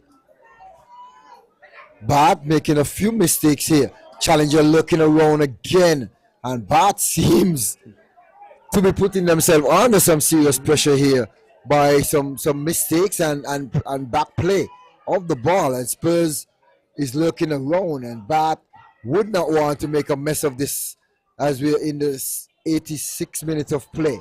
Richards looking to speed away from Kalje. Richards with the ball, looking to square that one across. Warner misses, and shot coming in there by Williams using his right foot and tuck it. We see Claxton slipping and sliding there now, losing his footing, and Spurs not pushing forward much. They're playing with a man down, so they have to work extra hard. And it's Chris Jeffers directing traffic here. Lewis with a poor service of ball, trying to put that one around the defense of Spurs, and Newton now coming up and putting that one away.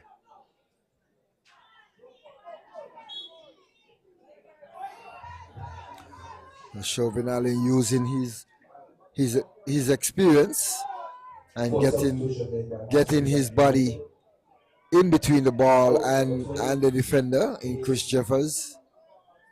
Dorset in number 8, Lyndon Abraham, in 86 minutes.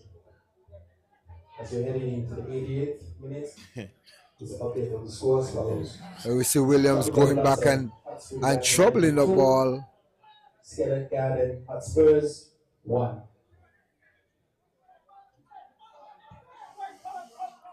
The Spurs now taking a short pass. Warner with the ball finds Shervin Allen. Allen still with it. Go back to Valman Jeffers. Valman finds Kalje. Kalje with the ball. And Lewis coming across, just pushing Kalje in the back, and it's an infringement against Lewis.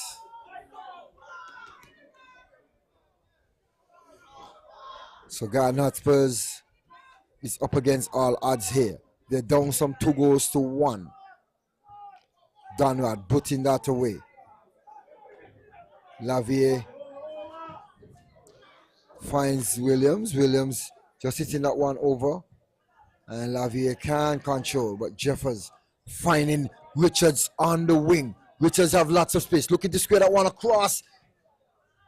As Spurs getting back in numbers and just putting that one out. So it's Spurs now looking to counter attack. Sargent with the ball, looking to get away from Jeffers, and both players clashing of heads there as Sargent and Jeffers going down to the ground. I think Sargent take a hit to the face there from Jeffers. I think Sargent tried to get around, and Jeffers, he took a hit to the face. Didn't see what quite happened there to Jeffers, but I know Sargent looked took a hit to the face, probably got hit in the eye as well. Meet the Johnson family. So we're now in the 90th minute of play where we see Bart leading this one some two goals to one. So Spurs will be looking to sacrifice and send more bodies forward, trying to get an equalizer, and we see 5 minutes at a time. So 5 minutes for Bart to hold on, 5 minutes for Spurs to get an equalizer. Could even mean 5 minutes for Bart to even get a next goal. So still lots of football here to play.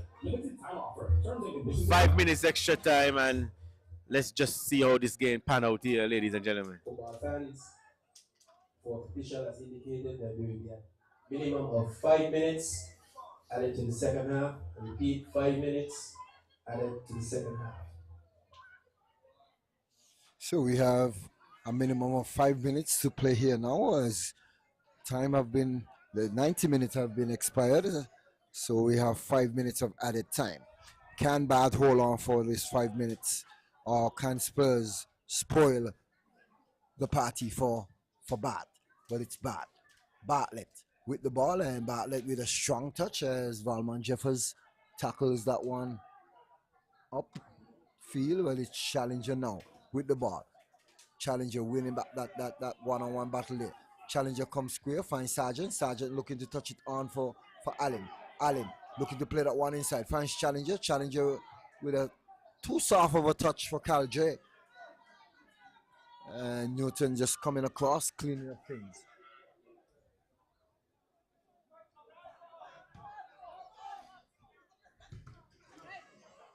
And Sargent gifted it away. And looking for Richards, and Richards is in an offside position here.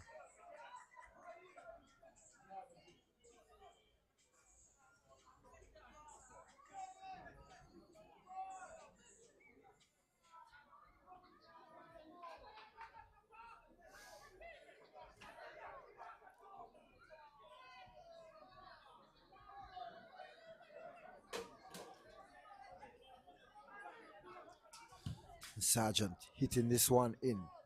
Jeffers finds Challenger, and Bart is back in numbers. Newton putting that one away. Finds Jeffers. Jeffers looking to find Richards on the wing, but it's broken up there by Sargent. And Lewis coming across, tackling. And Jeffers comes away with it. Jeffers back to Lewis. Lewis to Newton. Newton trying to find Williams up front. Cut out by Shervin Allen. Sargent with the ball now. Spurs with some late pressure here, looking for the equalizer. Donrad winning that ball, comes away with it easy. Lovely ball up the field now. And Bart is racing away. Screen that one across, and Tuckett comes off his line. That one was hit too much forward for Williams. And now McSheen looking to get forward. Can Spurs get the equalizer? Ball down the line, and it's a foot chase. Donrad getting back, and we'll just shepherd that one over the goal line for a goal kick.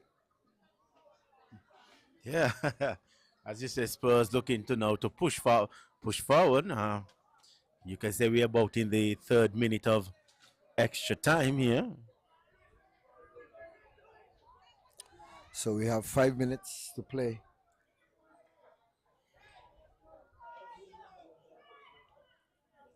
But up some 2-1. Spurs down a man. They have to fight and fight hard. Sometimes when you want something, you have to fight hard for it. Can Spurs live up and get something out of this one? But it's bad. Looking to extend their lead. Lavier trying to find his way in, although he had 2 players in a wide position, and Williams is called for the foul. So Lavier choosing not to pass and choose to hold on to the ball.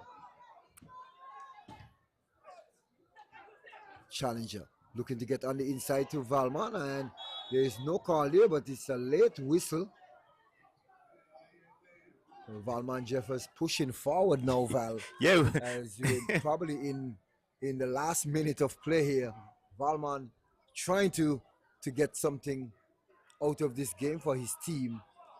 Yeah, and he's been forward for a while now.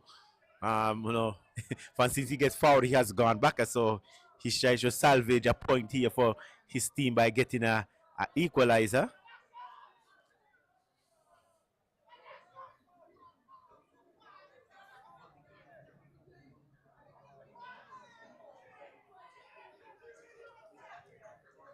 So it's a free kick for Guyana Hotspurs. I suspect that Maxine will want to be taking this one. And we have seen him scored some lovely free kick back then. Can he get this one on target? Maxine and Allen is standing over the ball.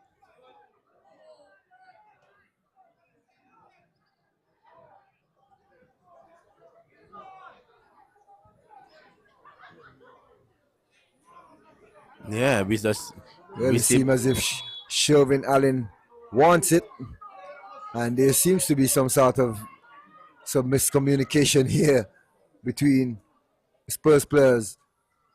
Maxine firing that one, and that one sails high over the crossbar, and Maxine taking that free kick out of frustration there, Val, not being settled to put that one on target. That there was some mishap between him and Shervin Allen. Shervin Allen wanted to take it, and Maxine wanted to take it as well. In the end, Maxine signaled to the bench, and the bench signaled that Maxine should take the free kick. And all he had to do was just compose himself and try to get it on target. But nonetheless, there goes the final whistle as Bad runs away with this one, some 2 goals to 1, and pushing themselves up the table now and putting themselves in 5th place. So Village have their work cut out for them now, as they will try to get back in the mix of things and try to come out on top of Connory. But Connory will perhaps have something to say about that as well. So as we sit back and we wait to see what will be the outcome of the second game. As we know here, Bad coming away with a victory, 2 goals to 1, and pushing themselves on 23 points and putting themselves in 5th place. So there you had it. This is our wrap as we wait for our second encounter between Rams Village Superstars and Sorrow Island Otter Connery. So this is Derek Ocean Mill saying over and out. National Home Loans, get your dream home. All could be yours. Walk through the door. Come take what you need. Get you the keys. All could be yours. What you deserve. National Home Loans, get your dream home. Get your dream home. Right here. Get your dream home. National Home Loans, get your dream home. National Home Loans. Home ownership made easy. When you're with National, you're home.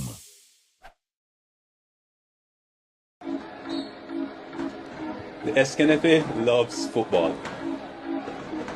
And part of loving the game is making sure the players have access to the best healthcare. Never before has the association taken such a big step in looking out for our players. That's why our partnership with SKB MRI is vitally important. This is an essential step towards better and faster player recovery. At SKB MRI, you benefit from world-class diagnostics and equipment built for top athletes and suited for everyone. Located in St. Kitts, it's easy to schedule an appointment. You can also look forward to amazing customer service from professionals who truly care about your health and recovery. We want you back in the game as soon as possible and fully recovered. SKB MRI has been essential to my health as a player. Their services are the finest. SKB MRI helps me to get back on the field quickly and safely. Because, as I said earlier, we at the SKNFA, we love football. SKB MRI, your health can't wait. Own your own, oh yeah. Build your future today. Let Own Mortgage show you the way. Own your own, your family, your home, build it with pride. National Bank is right here by your side. With every step, with every loan.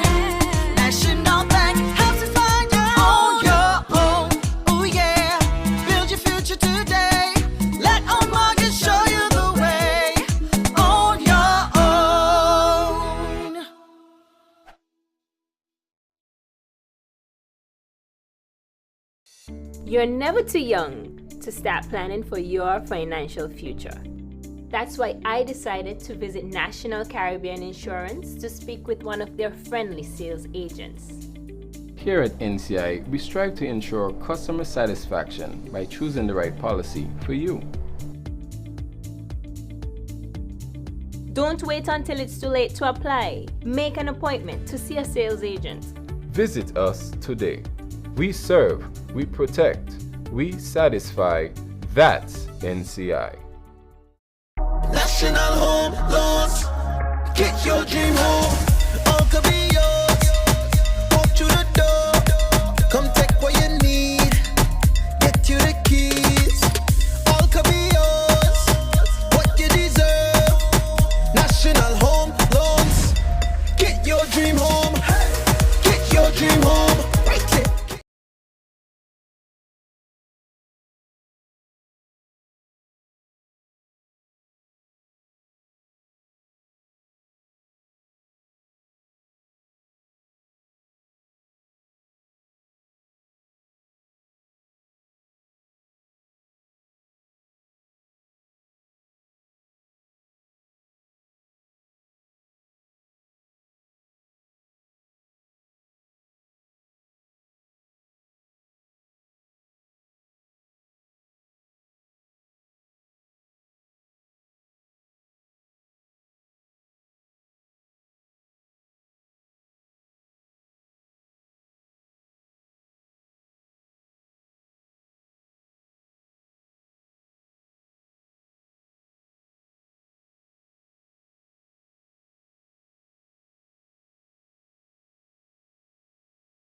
But here is Old Wood breaking forward, still with it, and overhit and met by Gillard again, but this one dispossessed by Williams. Williams looking to come forward, finds Lake. Lake finds Williams and he tries to pass that one into the net. This one finally into the net by Giovanni Lake, and it's goal number 1 for Old Wood. Well, Zakis did not able to hold on that one.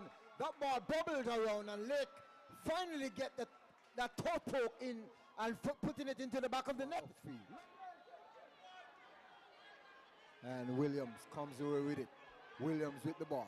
Williams looking to find his captain. Lovely one to here again. And Lake with the ball. And Lake still with it. Lake fires and puts it into the back of the net. And Allwood seems to be playing Geoff here now. Boxing the ball around Village. Village not sure what's going on. Some lovely one to started with Tiquani Williams in the middle. Kicks it away. Dajal Kelly stays on the ground.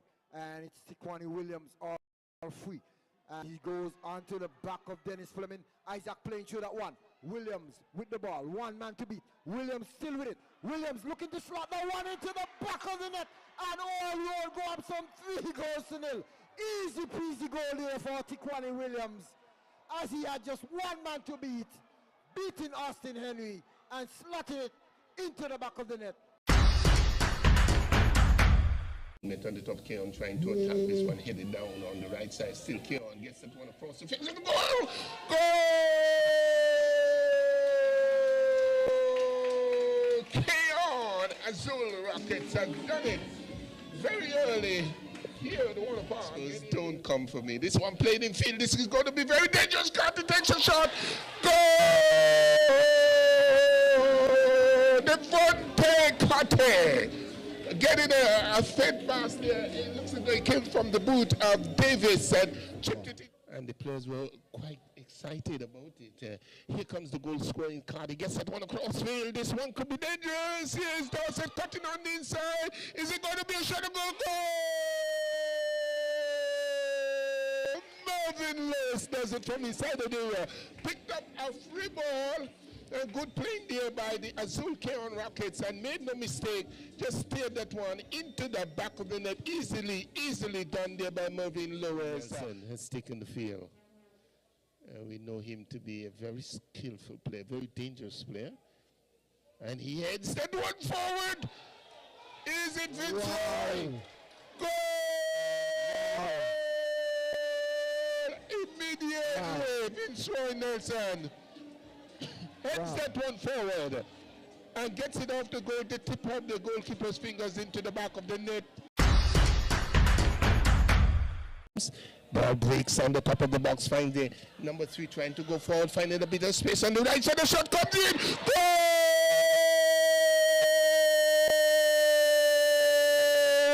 Yes! Tropical Blossom, Hotspring Bar United has scored. Comes away with it easily. Hodge looking to play that one down the challenge, finds Bergens. Bergens not able to control. Myers looking to put through that one. Lavier is putting that one into the back of the net. And Bart going up some 2-0. Lavier caught in no man's land. No one is marking Lavier. Okay, thrown in very quickly by Lyndon Davis. Finds Shaquille Bazi, tries to square that one across. It comes at the top of the box, a shot, a goal, scores! Oh my, that's Nurse, huh? Aiden Nurse picking up a ball across on the top of the box, and just, he did not really get the power on the shot that he was looking for, but it went wide of Thompson and into the back of the net. And here comes Lyndon David, gets behind the defense now, squeezes that one across, looking for Shaquille. A chance again, a goal, score! Still inside of the area there, just above the penalty spot, picks up a very good pass there. I think the work was done by Lyndon David on the left. Shaquille speeding away on the far side now, trying to get behind the defense. Turns it back. He finds Duncan. Duncan on the top of the area. Takes a shot, a goal! Goal scored! A tremendous drive there by Duncan. Picking up a ball, turned back to him by Shaquille and almost taking it one with his left boot. The ball, the sail at a diagonal angle into the back of the net. A brilliant first half. All the 3 went into the back of the net. Here's a Kanye Picking this one up outside the even take a shot. Goal! Yes, I cut yourself, scoring from outside, taking a shot. That's what we like to see. Stretching the goalkeeper, full stretch to his left. Could not get onto it. Into the back of the net. Trafalgar South Stars has scored their first goal this afternoon. In the middle of the field, goes forward, finds Nurse. Nurse pulls that one inside. He finds them until beats the goalkeeper. He been tripped. And is the custodian Stephen Thompson going to get a red card? It's going to be a penalty kick. It is a penalty. It's just Tyrrell and the goalkeeper Thompson. Can he bring up another save? Comes forward and easily into the back of the net. Quite a bit of work. Ewell getting on the back of Alves. Ewell still with it. He's taken down and it's a whistle. There goes the penalty. And Dante hitting the leg, the trailing leg of Ewell, that the ball is not in the spot. The whistle goes. Matthew stutters and Matthew puts it up and Jamal comes up with a brilliant save, Novel. Jamal doing the job and keeping his team in play. Center leader getting to Jamal and hugging him as he had his head down as well. But who knows, ball being played back. And that ball did not go. Well, it seems that the lines lady waving a flag and St. Paul's getting the goal. The referee signaling that ball went over the line. We now see the St. Paul's player, Omar Francis, going up into the stands.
National home loans, get your dream home.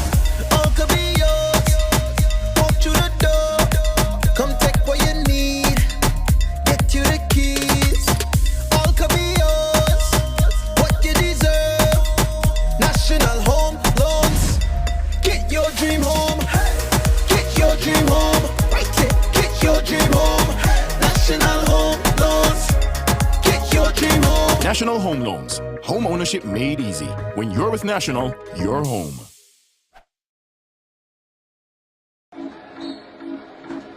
The SKNFA loves football. And part of loving the game is making sure the players have access to the best healthcare. Never before has the association taken such a big step in looking out for our players. That's why our partnership with SKB MRI is vitally important. This is an essential step towards better and faster player recovery. At SKB MRI, you benefit from world-class diagnostics and equipment built for top athletes and suited for everyone. Located in St. Kitts, it's easy to schedule an appointment. You can also look forward to amazing customer service from professionals who truly care about your health and recovery. We want you back in the game as soon as possible and fully recovered. SKB MRI has been essential to my health as a player. Their services are the finest. SKB MRI helps me to get back on the field quickly and safely. Because, as I said earlier, we at the SKNFA, we love football. SKB MRI, your health can't wait. On your own, ooh yeah.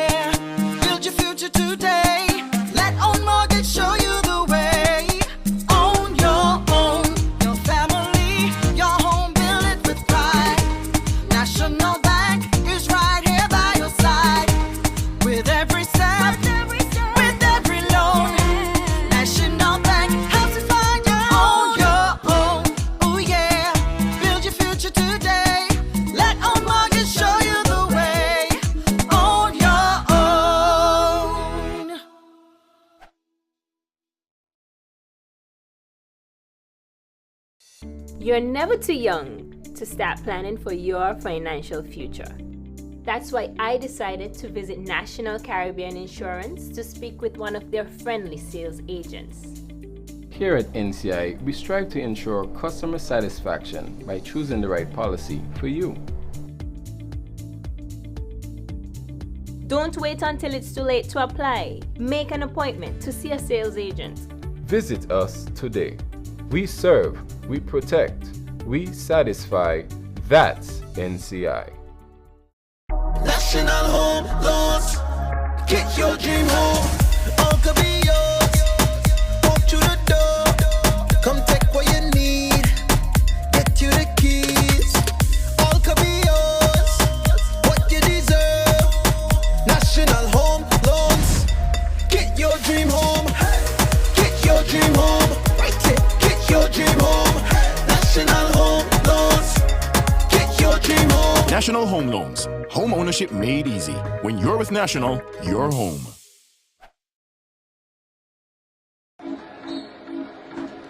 The SKNFA loves football. And part of loving the game is making sure the players have access to the best healthcare. Never before has the association taken such a big step in looking out for our players. That's why our partnership with SKB MRI is vitally important. This is an essential step towards better and faster player recovery. At SKB MRI, you benefit from world-class diagnostics and equipment built for top athletes and suited for everyone. Located in St. Kitts, it's easy to schedule an appointment. You can also look forward to amazing customer service from professionals who truly care about your health and recovery. We want you back in the game as soon as possible and fully recovered.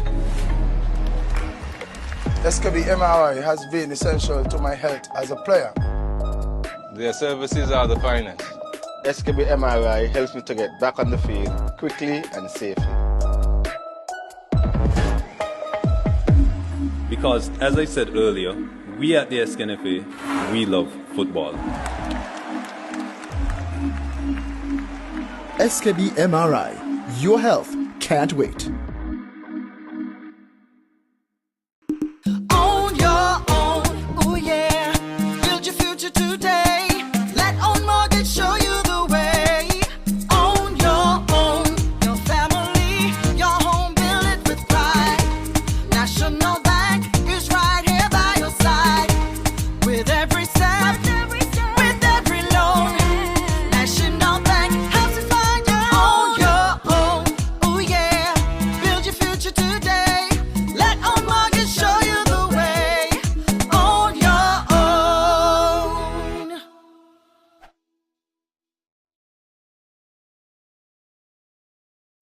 You're never too young to start planning for your financial future. That's why I decided to visit National Caribbean Insurance to speak with one of their friendly sales agents. Here at NCI, we strive to ensure customer satisfaction by choosing the right policy for you. Don't wait until it's too late to apply. Make an appointment to see a sales agent. Visit us today. We serve, we protect, we satisfy. That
We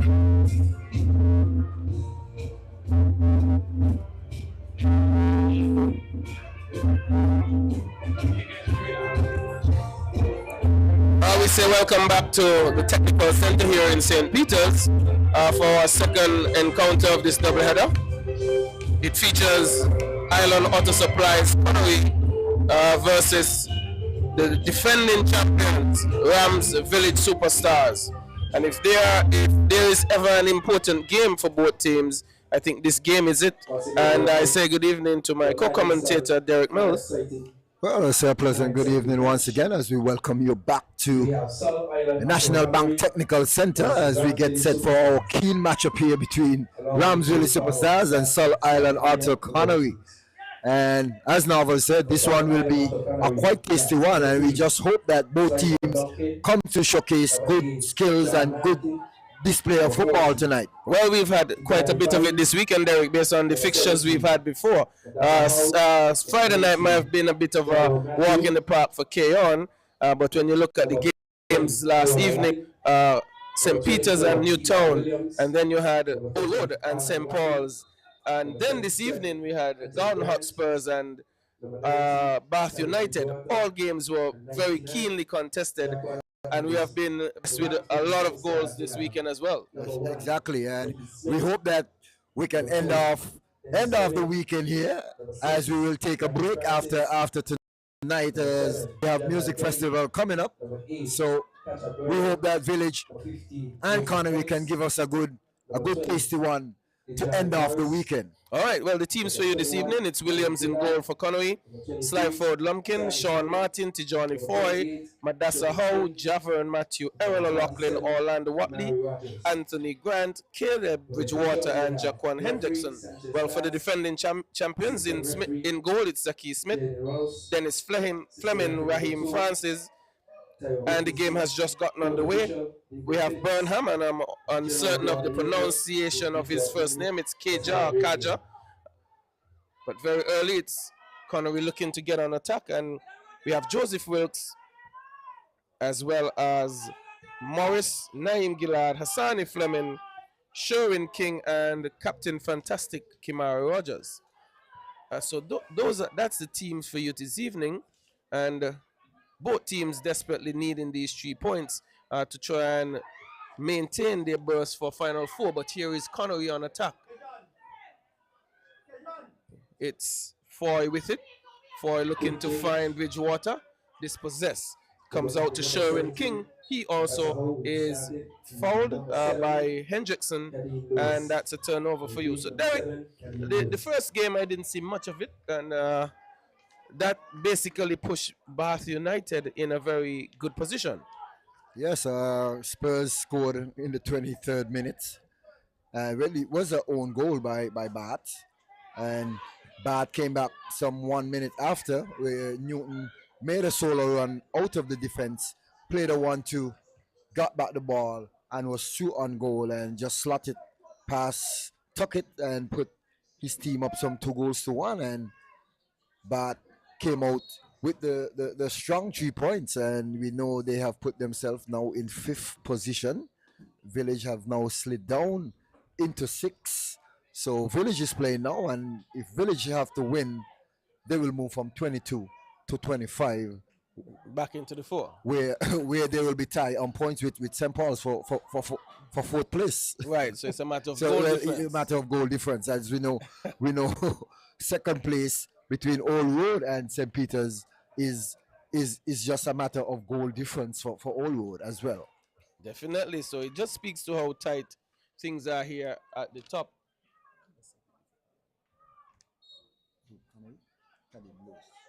So it's Kadim Lewis hitting this one into the box.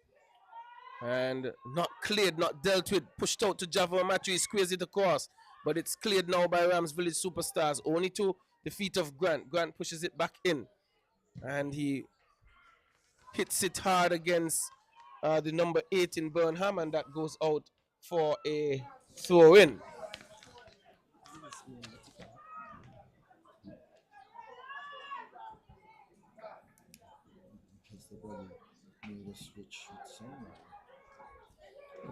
And then there's a player down on the far side, or two players down.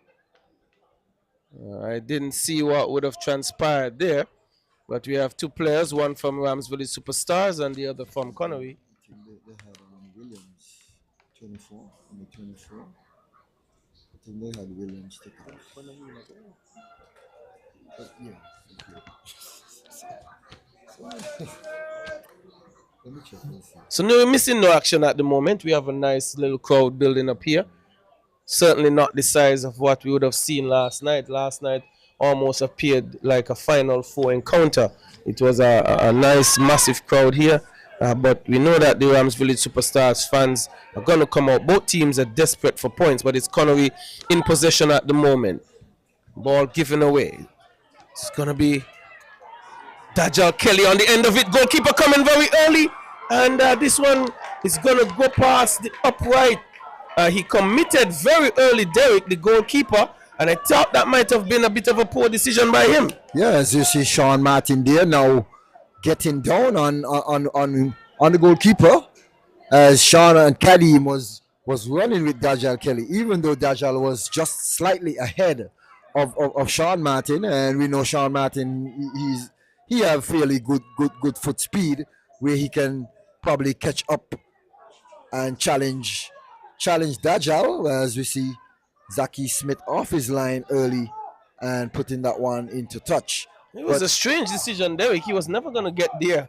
I mean, but it's just that Dajal hit that one wide, but it was a good opportunity for Rams Village Superstars early on in this one. So luckily, Connery surviving that attack because Williams came and left the goal gaping wide open, and Dajal not able to redirect that one on target. Well, it's Connery with it now. It's going to be Caleb Bridgewater having the ever feisty defender ahead of him in Naeem Gillard. But this one goes to Burnham. Burnham squares it across, going all the way back to Zaki Smith, who comes to his left side. And the Rams Village Superstars are going to build from there. It's Wilkes with it now. Plays a little 1-2, but he's dispossessed. Javon Matthew with it, pushing it long. He finds Errol O'Loughlin down the right side. Looking for a cross. He gets it, but it's easily dealt with by Francis, who pushes it out into midfield. But Connery takes over again, but gives it away. It's going to be Rogers now. Rogers with a little step over, but dispossessed. And Derek, where do you think this game will be won? Is it the midfield battle, or would it be just this sheer quality in attack for Rams Village Superstars? Well, you know that Village have a quite feisty attack, and they have been on their toes for the night. They have been creating a bit of stir, and so far they have gotten the better of chance in the game so far. But I think this one will come down to defensive mistakes in terms of who defense will hold out the strongest or have less mistakes. Less mistakes.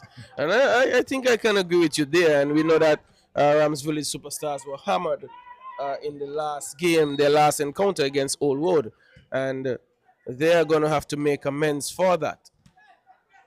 We know that Connery boasting Errol O'Loughlin, who's on the ball now. Nice little touch, but he's tripped up by Fleming.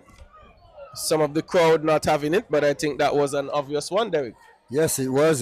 Fleming was beaten, and lovely footwork there by Errol O'Loughlin, the old man coming alive here. And we know that these types of game, he come prepared for these types of game. Well, he loves it. Well, I should say each and every time he comes up against Village, he tends to have to walk with that game. So it's one struck hard from deep by Anthony Grant. Doesn't face the goalkeeper. But you're right. He's that sort of a player who he could present some quality every time you write him off. And as I said, he told me he had some 20 plus years in this league. But it doesn't seem to be slowing down, still keeping up, still he's looking fit as well. So that is probably one of the reasons he's maintained his quality here. But it's a battle in midfield, but this one going in the favor of Connery. Well, I must say, to me, the midfield battle should be even Steven. Here, Connery have a good midfield in terms of Bridgewater, Caleb Bridgewater, Grant, and also Hendrickson. Well, yeah. So Village, on the other hand, they also have a good midfield in Fleming, Rogers, King, and Burnham. So the midfield battle should be on good par tonight, and it just will hold up to show who dominates or who makes the better of passes. Well, And they are trying to play in Dajal, but it's cut out by Kadim Lewis. And the notable omission for Connery would be Madassa Howe. We saw his name being listed on the team sheet, but then we see Kadim Lewis is the one who is filling in that centre back position. Well, and I suspect that they're perhaps using Kadim Lewis for foot speed to run against the village attack. We know Madassa how he does not have that much foot speed, but he tends to use his experience in terms of getting his body across the players, using his experience at times. But Kadim, on the other hand, he have much more foot speed than Madassa Howe. So not a bad choice, not in terms of that scratch or change in play. You also see Jazal Francis, who is also a regular central defender for Connery. He's out as well. Seen him in the crowd. I'm not sure if it's cards or if it's just a matter of an injury. But Rams Village Superstars looking to build an attack here. Have not gotten too frequently in the offensive third, but making their way now. It's going to be Naim Gillard finding King. Goes back to Gillard. Gillard assesses his options. Finds Kelly. Kelly with a defender on him. Not getting around. And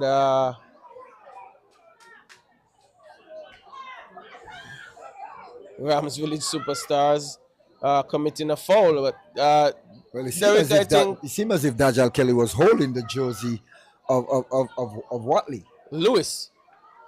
Well, Kadim Lewis. Well, yes. you know, one of my concerns for Lewis would be how well he can keep his cool.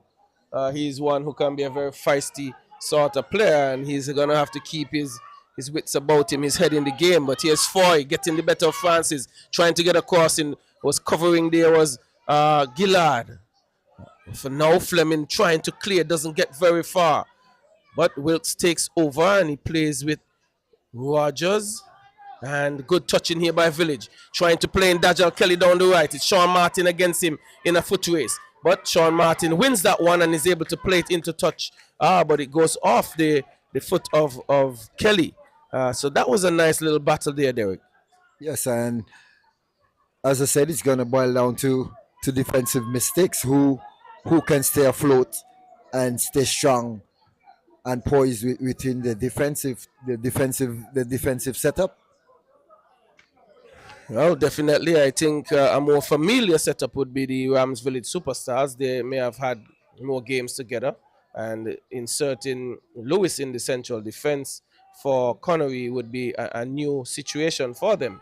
So he still would have to have that chemistry with his partner. But here's Rams Village Superstars trying to play Rogers, but Williams was off his line smartly and collects. Well, Kadim Lewis, he has played that role for Connery on several occasions, playing with Sean Martin back in the past, and you know he was out for several games at the start of the season, and he managed to come back in after being his suspension. So as I said, it's not a new position for him. He also played for the national team in defense as well. I think he played in the right back position for the national team. So he's an all-around player. He can play in attack and very versatile. Well, definitely would have his hands full, and based on what we're seeing, playing in the number 9 position would be Dajal Kelly. And if there's one thing that he possesses, or two things, it's speed and skill. So the defenders, Sean Martin and Lewis, going to have their work cut out for them. But we're in the offensive third.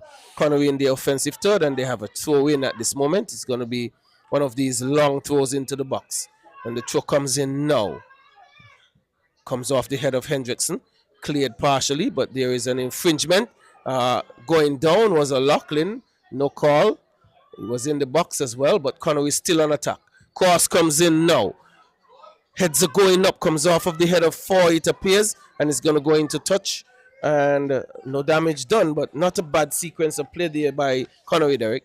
And yes, well, Village on the other hand, lucky in terms of that clash up with Errol, and that could have most likely be an easy call there for a penalty against Joseph Wilkes. Yeah, I was surprised there wasn't a massive appeal about it, even by the crowd, but maybe they thought it was soft as well. But it's Wilkes being taken over by Burnham. Burnham hitting this one forward. Or is it Burnham? Fleming. It was Fleming. But Connory with it now. It's Lewis out of defense. He's going to play with his goalkeeper.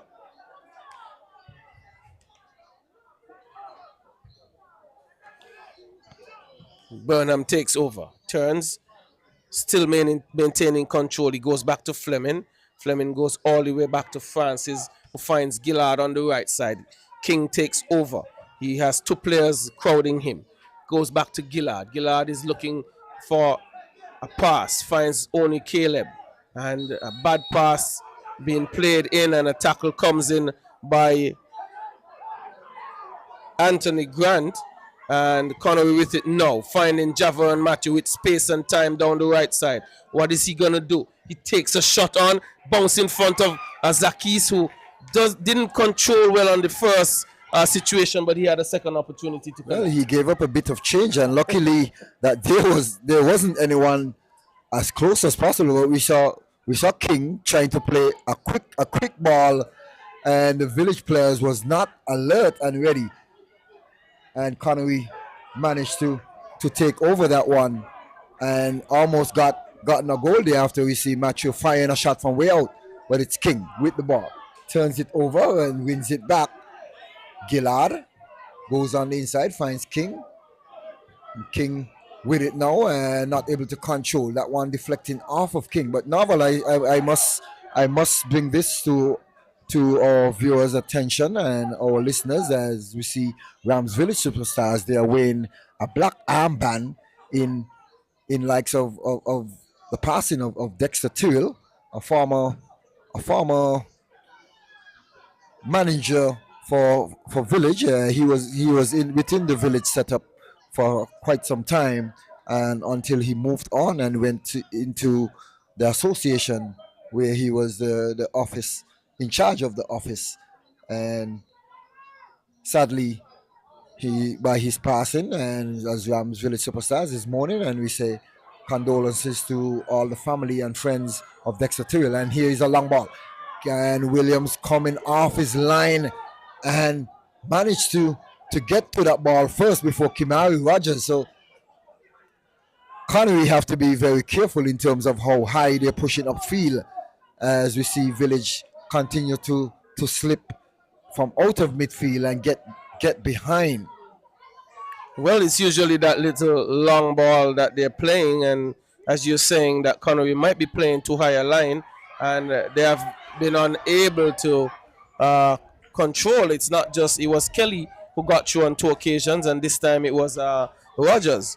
So they would definitely need to be careful, but definitely condolences to the family, friends, and the Village community on the passes of Dexter Tyrrell, someone I knew very well, and I would have said that he was one of my regular customers, as I do some level of pig farming, and he would have patronized over the years, and just a good guy, and they say the good die young sometimes, and that's the situation there.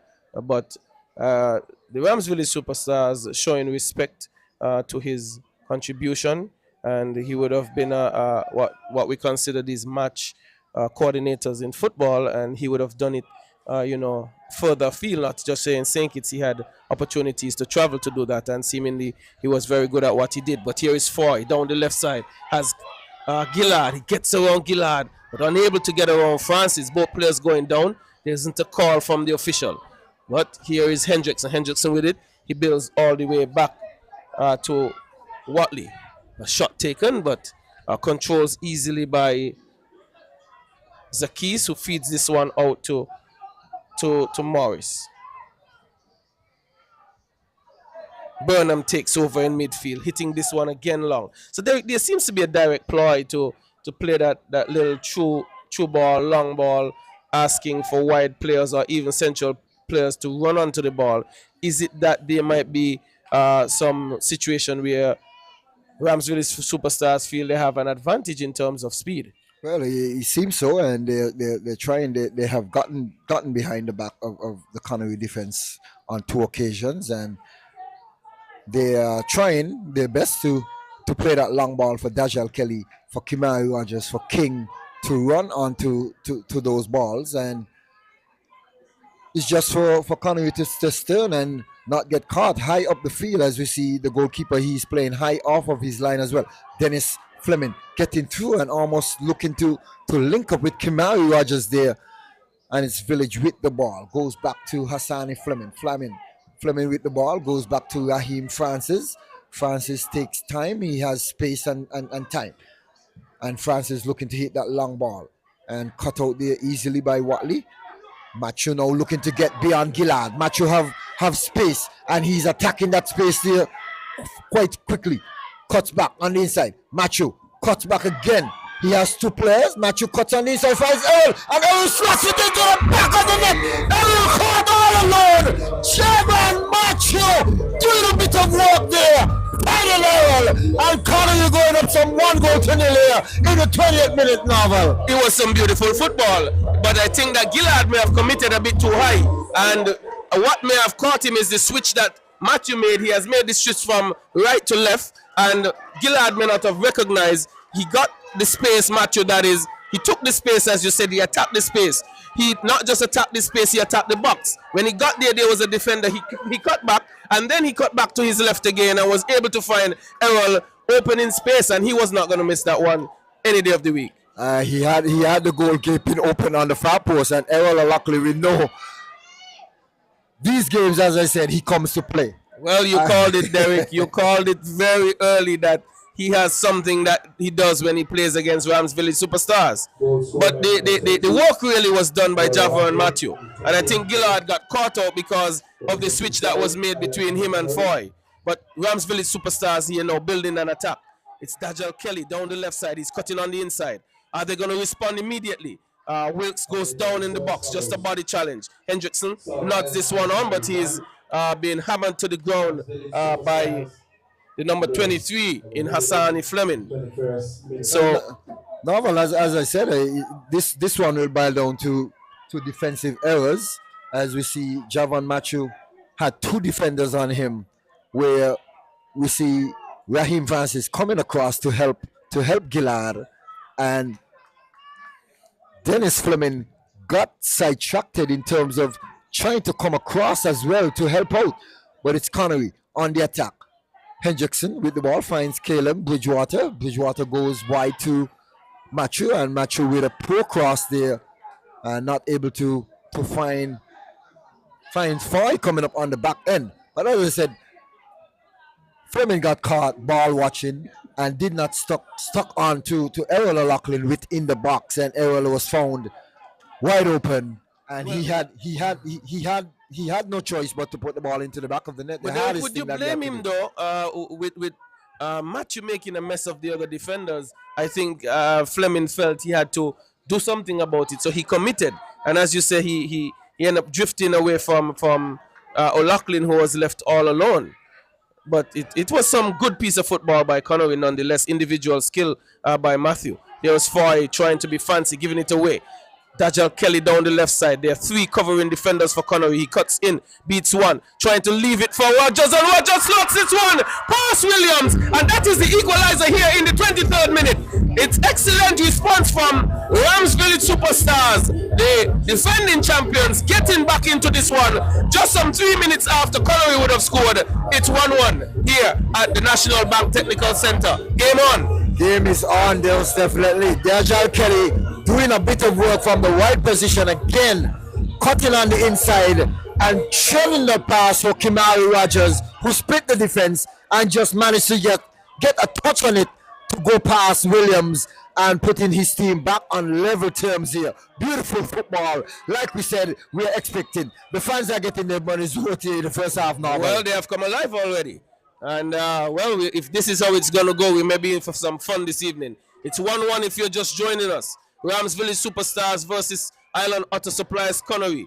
Connory would have struck via the boot of Errol O'Loughlin in minute number 19, or the 20th minute, my bad. And then Rams Village Superstars responded in the 23rd minute by their captain, Kimari Rogers. But it's Connory with it now in midfield, looking to build another attack, trying to get ahead. Someone will need to get that go-ahead goal, but it's Tijani Foy down the right side, cutting on the inside, finding Caleb. No, it's Hendrickson. He goes all the way back to Sean Martin, who plays it into Errol O'Loughlin, who leaves it for Foy. Foy goes back, finds Anthony Grant, plays it for O'Loughlin, who drifted into an offside position. Derek, Connory seems to be looking to respond, and that sequence of play didn't look bad. The passing game looked good in attack, but it just shows how experience can do so much for you. Rams Village Superstars never bowed their head. Goal went against them. It was a good one, and they immediately sought to respond. And there's no better way to respond than by equalizing. That and is you so could true. see the gesticulations from the Connory team as if they're almost acting as if they have lost the game. They didn't want to be equalized so soon. Well, and that came from a mistake from Tijani Foy trying to flick on a ball down the right side, and Village picked it off. As we saw Kelly now with a long ball for King. King screen that one across, and Williams coming across, and Joseph Wilkes not able to put that one in the back of the net. Joseph Wilkes not getting enough as he stays on the ground. I suspect he's on the ground in shame. Novel not giving that second goal, and Dajal Kelly again with that lovely ball. He's creating problems, man. He's creating problems for this defense. But definitely Wilkes should have scored that one. He had every opportunity to do so. But here he is with it now, looking to play that through ball, coming off of the official, and both players are trying to get it. But Rams Village Superstars, they were in possession of the ball. And it's going to be number 23, Hassani Fleming, who will probably collect this bounce ball. But Derek, it seems that the goal from Connory has brought Rams Village Superstars alive more than anything else. It seems so. Well, Village know what they're playing for. Connory know what they're playing for as well. If Connory win this game, they go on level terms with Village on points. If Village win this game, they push themselves further up the table. And it's a strong tackle coming in there from Burnham. And as I said, both teams have it all to play for. Lovely split ball there. Dashal Kelly firing one, and that one goes wide of the target. Not a bad pass there by Burnham. And that threading needle pass, splitting the defense of Connory, seems to be one that is working against Connory at the moment. That movement off the ball, drifting from a wide position and making that run through the defense. Well, I was just going to tell you, I don't know if it was the pass that was so good or the movement of Kelly, but both probably were equally as good. And he's been taking advantage of Lumpkin down the left side. Lumpkin is the right back for Connory, and he has not been able to keep up with Dajal Kelly thus far. Dajal has just been getting around him far too easily. But outside of Dajal getting around him easily, the central defense for Connory, they have been able to split that defense and get runners through the middle as well. Well, and breakdowns like that tends to come from communication. You need to organize as early as possible, and Sean Martin and Kadeem Lewis, they need to be up and talking to their wing backs, their midfielders, in terms of likes of how they're tracking players. And as I said, this is going to boil down to defensive errors, and we have seen defensive errors on both goals where players are not tracking players properly or marking properly. And once you're going to lose your marker and get caught ball watching, this could cause a problem for you in this game tonight. Well, we've seen it, and Williams, the goalkeeper for Connory, he is still down, getting some attention. We are in the 28th minute of play. We have been treated to 2 beautiful goals. If you're just joining, the score is 1-1.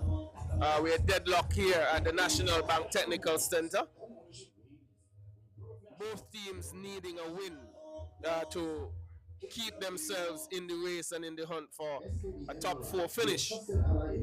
And we saw Connory opening, getting the game opener in the 20th minute of play, and that came via the boot of Errol O'Loughlin, and responding well, Rams Village Superstars via their captain Kimari Rogers in the 23rd minute of play, bringing this game back to parity, and with some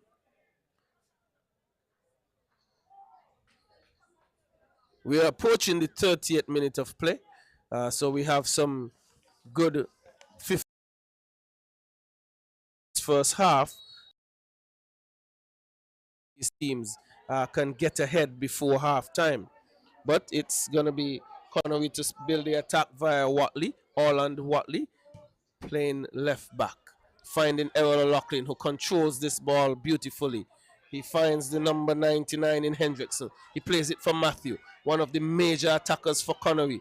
Crossing this one, finding, it's a beautiful piece of defensive work.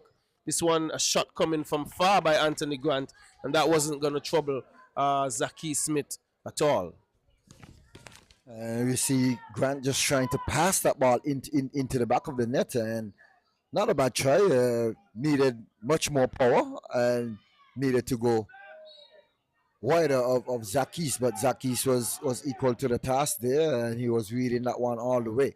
But it's 1-1 here.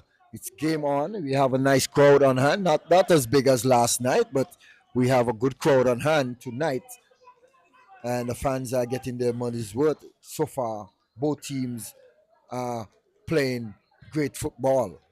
Well, Derek, I think an observation I can make from a Connory standpoint, they have gotten some joy from Javelin Matthew. Now he switched to the left side. And from a Rams Village Superstar standpoint, they're getting some joy from Dajal Kelly down their left side. So it seems to be, if either team were to create good opportunities, they will both have to go to their left sides, because that's where the opportunities has come for the teams. But here is Rams Village Superstars. It's Dajal Kelly on it again. He cuts on the inside, finding Wilkes. Wilkes is touched by Kadeem Lewis. And Derek, it seems like Lewis doesn't allow any situation to go without a comment. Seems to always have something to say, even to the official, and he needs to be careful. I know that this one has not been a physical sort of game, but he must be careful with his mouth, though.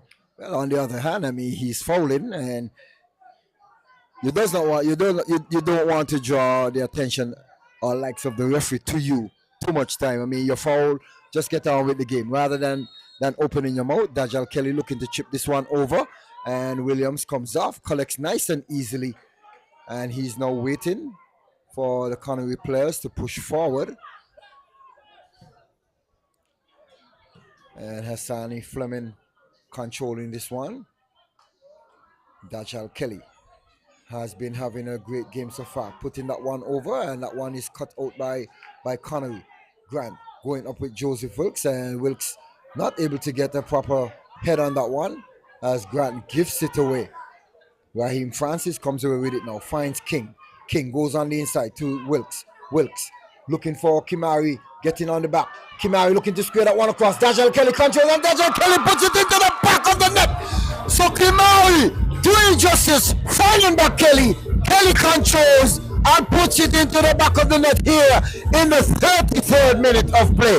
Rams Village Superstars 2, Connory 1. Well, you spoke about defensive mistakes. You could see the defense not holding their own down the right side. There was no way that Rogers should have found himself in that much space with Watley so close to him in the left back position, and he didn't do his defensive work. He gave up the space to Rogers, and he picked out Kelly in the middle of the box who just slotted that pass, Williams. Well, and Lumpkins again, not latching on and holding on to Dajal Kelly. Dajal Kelly has just been having his way with Lumpkins and getting away and slipping away. Lumpkins not paying attention to details in terms of his marking. We see Sean Martin keep calling on him in terms of marking Dajal Kelly. The breakdown before, he called on Lumpkins, speak to him, and now we see Dajal Kelly sneaking in on the back and not being marked properly. And Kimari Rogers fouling him, and Dajal Kelly making no joke and just putting it into the back of the net, putting his team up some 2-1. So can Connory respond as Village has responded, coming from 1 goal down and putting themselves up 2-1? Well, they're with the free kick now. Ball being played into the box. Going to be looking for heads of Errol O'Loughlin and other bigger players like Watley. But this can be a transition play for Ramsville Superstars. Is Rogers, he's been fouled by Lewis, and that would have been one he's taken for the team. Had he got around Lewis, Derek, he may have had a lot of space to run into. We see Lewis there pleading his case, and he's very fortunate not to have picked up a yellow card there, Derek. That is so true, and unfortunately he had 1 or 2 defenders behind him still. We see Connery taking out Caleb Bridgewater and seems to be bringing in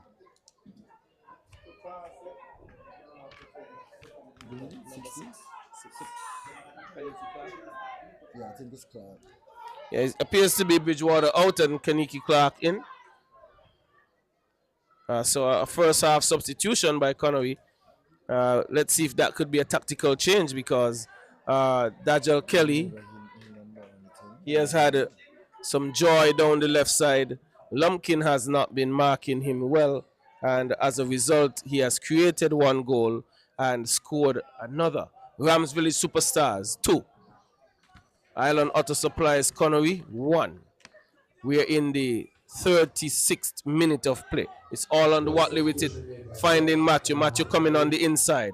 He's going to find Anthony Grant. He's going to look to switch the play further, but he just decides to give it away.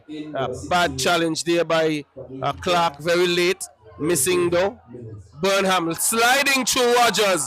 1-on-1 situation here. Gets around Williams. And this is goal number 3. Kimari Rogers putting Rams Village Superstars 2 goals ahead of Connery. It's 3 goals to 1. Rams Village Superstars answering all the questions, ticking all the boxes. If you thought they were out of the Final 4, they're saying, hey, we're going to be storming back here. Well, they're responding well, Novel, and Connery breaking down, finding themselves square in defense, not marking, and that player running off the ball is very, very crucial. They have not been able to trap that man running off of the ball. We see Kimari Rogers making that split run every time, and he's not being trapped at all. He has slipped through the defense twice now and break free and putting Village Superstars up some 3-1. So it's game on here. We're in the 37th minute of play. But Derek, what's interesting about the whole situation is, from the very first 5 minutes, Rams Village Superstars were playing that through ball between the central defenders, and they have not rectified it. I spoke to you about chemistry of Kadeem Lewis being that centre back and not probably having the time in terms of game situations with his partner in Sean Martin, and you could see that there is certainly no chemistry and communication between them. Well, Connery have made the switch now where they have Grant dropping back in defense. We have seen Grant played that role several times for the season, and he was much brilliant in defense for Connery. But Kadeem Lewis now pushing higher up in the midfield, and Grant dropping back in defense. But Derek, I'm going to tell you this. I think that's a disastrous situation, because he hasn't been defending well. Now you're asking Grant to just slide into the defense. But here is King being dispossessed, finding Clark. Clark going to play a long ball for Errol O'Loughlin. He touches it on to Lewis. Lewis has space. He finds Matthew. Matthew down the left side. Can he get around Gillard? He cuts back to his right foot. looking to center or square the ball. No options there. And Gillard does his work. Holland, Watley gives it away to Kelly. If Kelly gets around him, he's going to be in space, which he does. Playing a long one for Wilkes, but he drifted into an offside position. But the point I was making is Kadim Lewis, after 3 goals have been scored, has pushed into a more attacking position and asking Grant to come and play central defense. We also see Foy, who now appears to play in the number 6 position. So players are now just shifting. I don't know if they're tactical changes, but this could be a remedy for disaster if these guys are not accustomed to these positions, making these massive switches in defense. Here we have Kelly almost getting onto another one. It's going to be Hendrickson. Hendrickson finds Clark. Clark is looking for his options. He passes one player, but he's cut out by Fleming. And this one played wide. Wilkes picks it up. Cut out by Foy. Comes wide to Morris. King. And he goes all the way back. Time and space. Rams Village Superstars. Wilkes with it now. Just beyond the half line. Comes square to Rogers. Plays a little 1-2, but this one cut out by Martin. And it finds Hendrickson. Hendrickson looks for O'Loughlin.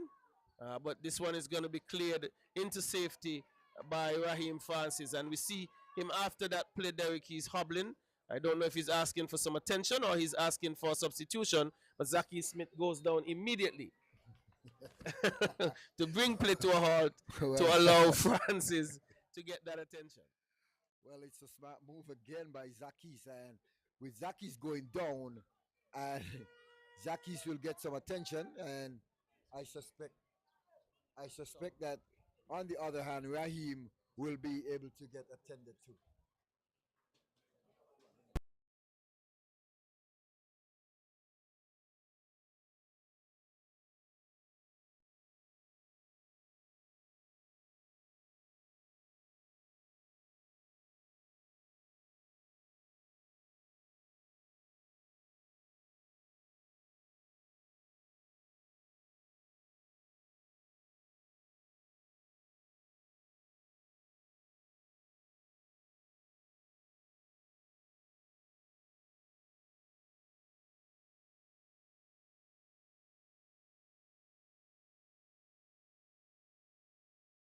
We have seen this time and time, game after game, where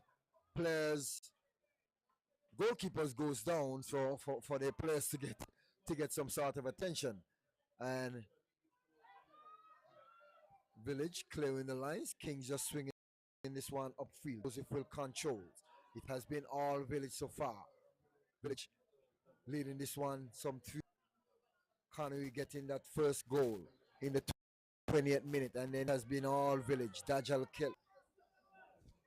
Well, they have played well, Derek. And I say from the first minute, you saw threats of it. 2 balls being played, and the central defenders not being able to cut out or pick up the runners. And I think Dajal Kelly has been the man who has made a mess of the Connery defense, really. His pace, his movement off the ball, and he's now switched to the right side. And let's see if he can have that much joy down the right side here for Rams Village Superstars. There is him touching one on to Gillard, but a heavy touch by him. Comes to Kadim Lewis.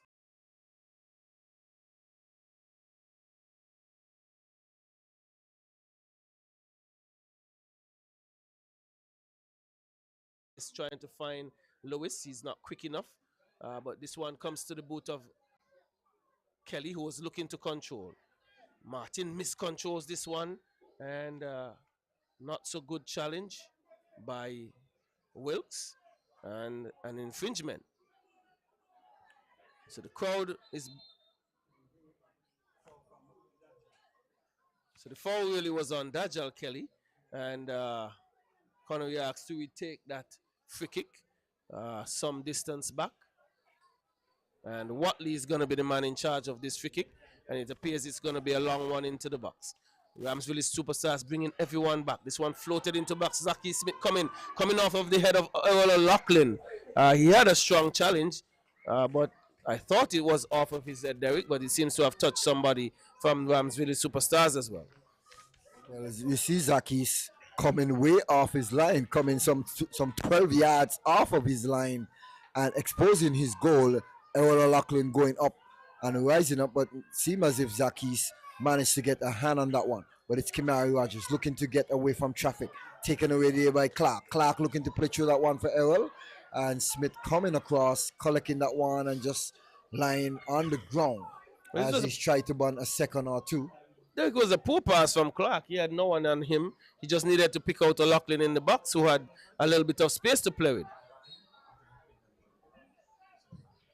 So Connory has just lost the edge, or probably their goal brought Ramsville Superstars back into this game, brought them to life. And the life that they got has profited them some 3 goals. They are looking very menacing here this evening. Well, as I said, Village know that they have their championship to defend, and they want to get back up into the 4. They are fighting for their likes to try and defend their championship, and they would want to get maximum points out of this one. They went down 1-0. They came out with a purpose, as we saw from the get-go, looking to win this game, and Machu looking to get away. Machu, and lovely tackle here by Raheem Francis, and Francis stays down.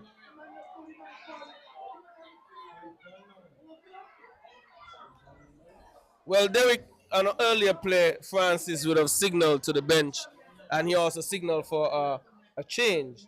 The Zakis went down, he got some attention, and he continued. But from that challenge, I'll be surprised how much he can continue this evening.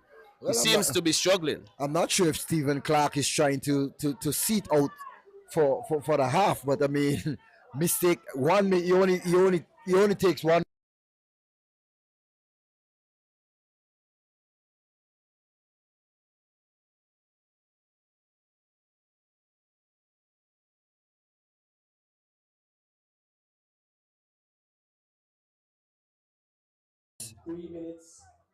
To play for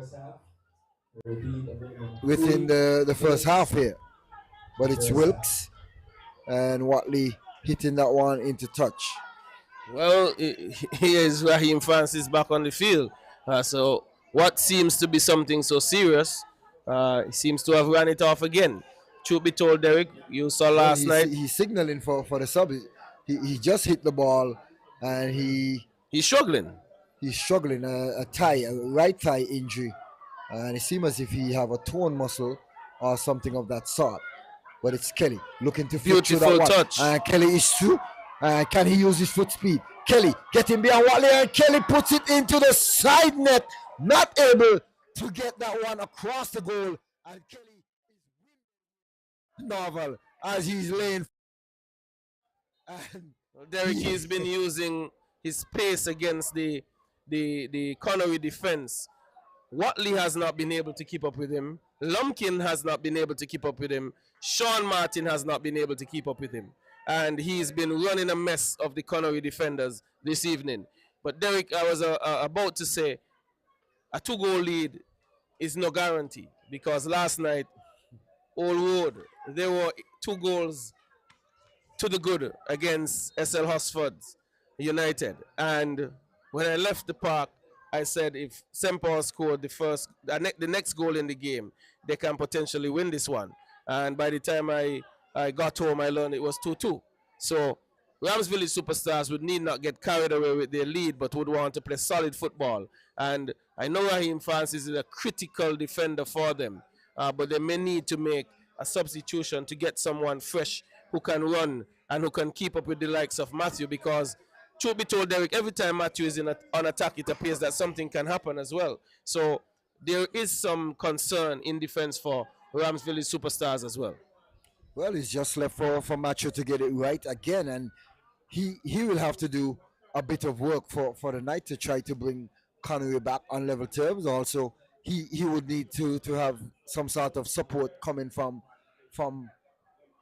Clark, who just entered the feed, Kadim Lewis, and also Errol O'Loughlin. They will have to step up to the plate. Also, Tijani Foy will have to play a significant role, because we see the midfield of Ram Village Superstars. They are now outplaying the midfield of Connory. Well, Foy has dropped back into the CDM position, and he would have some defensive work to do.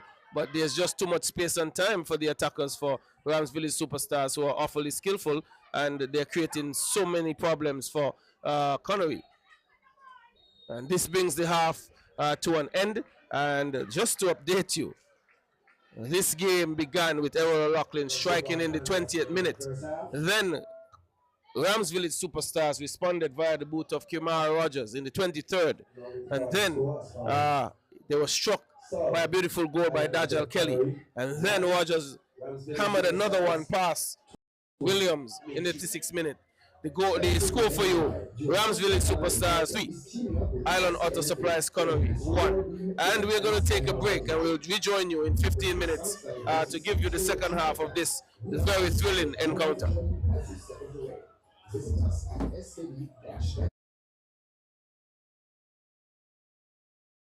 National Home Loans. Get your dream home. All could be yours. Walk through the door. Come take what you need. Get you the keys. All could be yours. What you deserve. National Home Loans.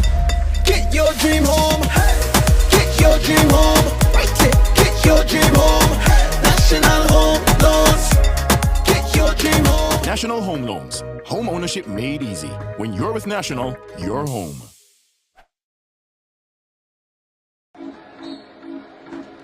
The SKNFA loves football. And part of loving the game is making sure the players have access to the best healthcare. Never before has the association taken such a big step in looking out for our players. That's why our partnership with SKB MRI is vitally important. This is an essential step towards better and faster player recovery. At SKB MRI, you benefit from world-class diagnostics and equipment built for top athletes and suited for everyone. Located in St. Kitts, it's easy to schedule an appointment. You can also look forward to amazing customer service from professionals who truly care about your health and recovery. We want you back in the game as soon as possible and fully recovered. SKB MRI has been essential to my health as a player. Their services are the finest. SKB MRI helps me to get back on the field quickly and safely. Because, as I said earlier, we at the SKNFA, we love football. SKB MRI, your health can't wait.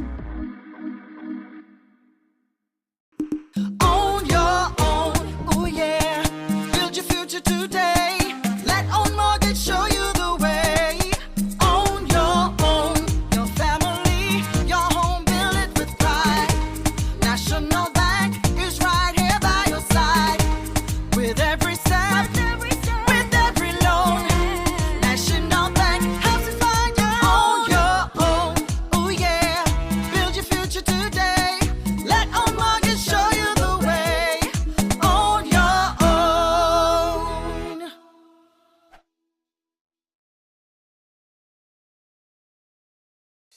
You're never too young to start planning for your financial future.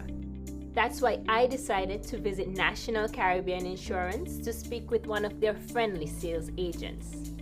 Here at NCI, we strive to ensure customer satisfaction by choosing the right policy for you. Don't wait until it's too late to apply. Make an appointment to see a sales agent. Visit us today. We serve, we protect, we satisfy. That's NCI.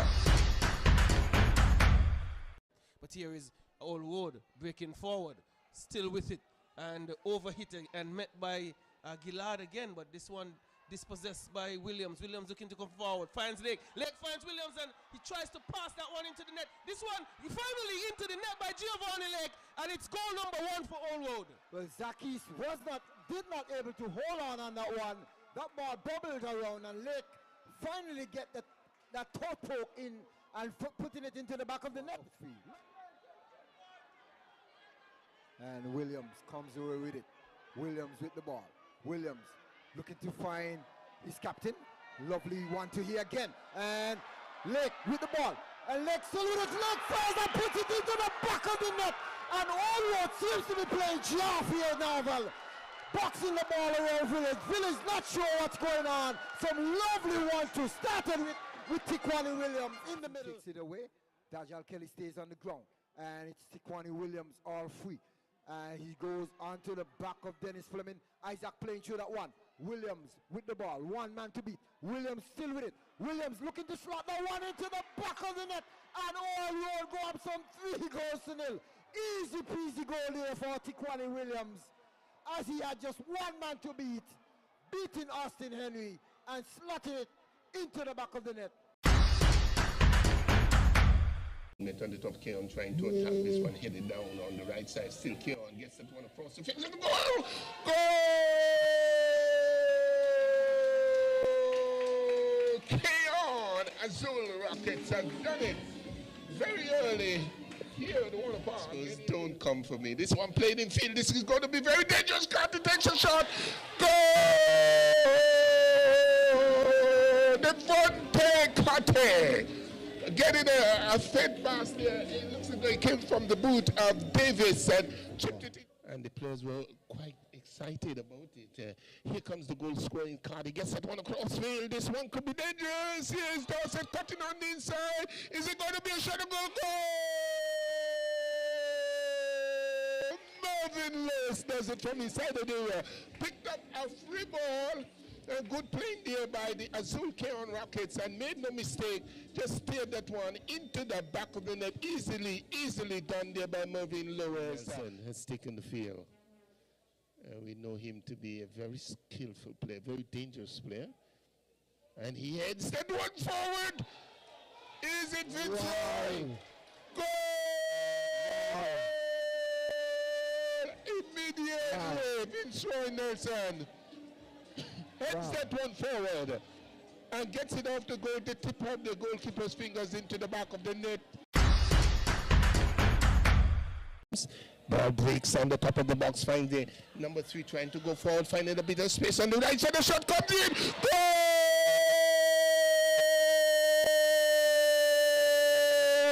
Yes! Tropical Blossom, Hotspring Batch United has scored. Comes away with it easily. Hodge looking to play that one down the challenge, finds Bergens. Bergens not able to control. Myers looking to put through that one. Lavier is putting that one into the back of the net. And Bart going up some 2-0. Lavier caught in no man's land. No one is marking Lavier. Okay, thrown in very quickly by Lyndon Davis. Finds Shaquille Bazi, tries to square that one across. It comes at the top of the box, a shot, a goal, scores! Oh my, that's Nurse, huh?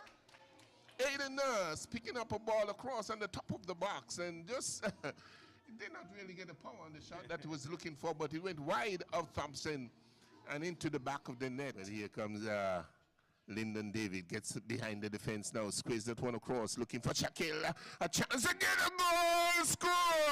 Still inside of the area there, just above the penalty spot, picks up a very good pass there. I think the work was done by Lyndon David on the left side.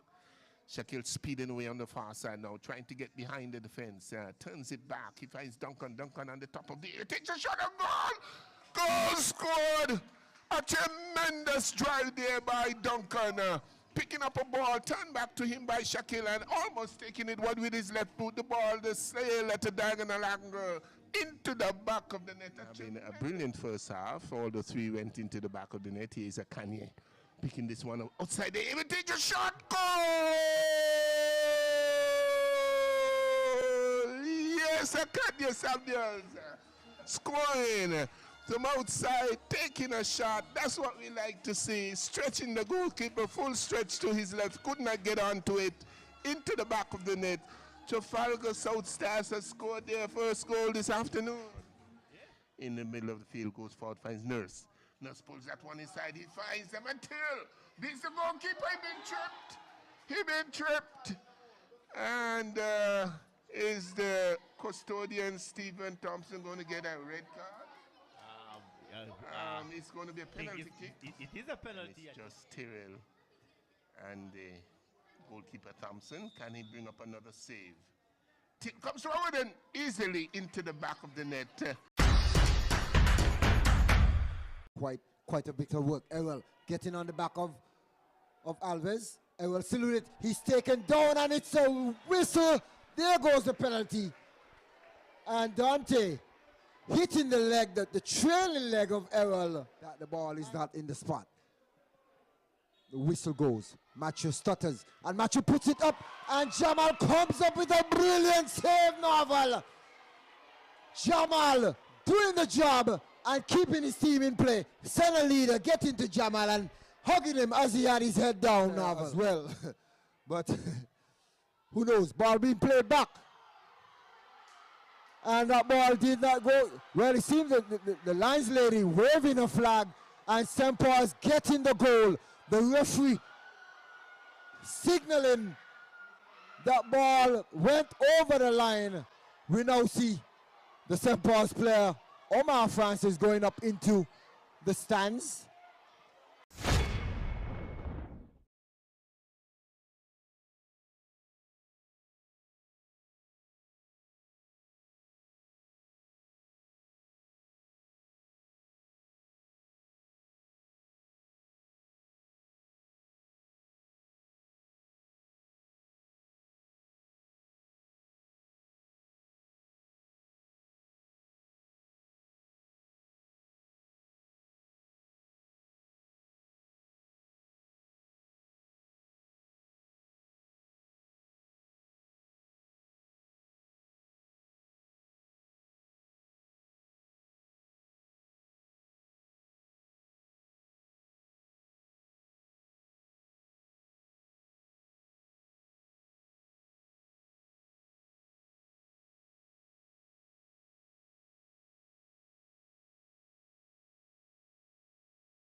National home loans.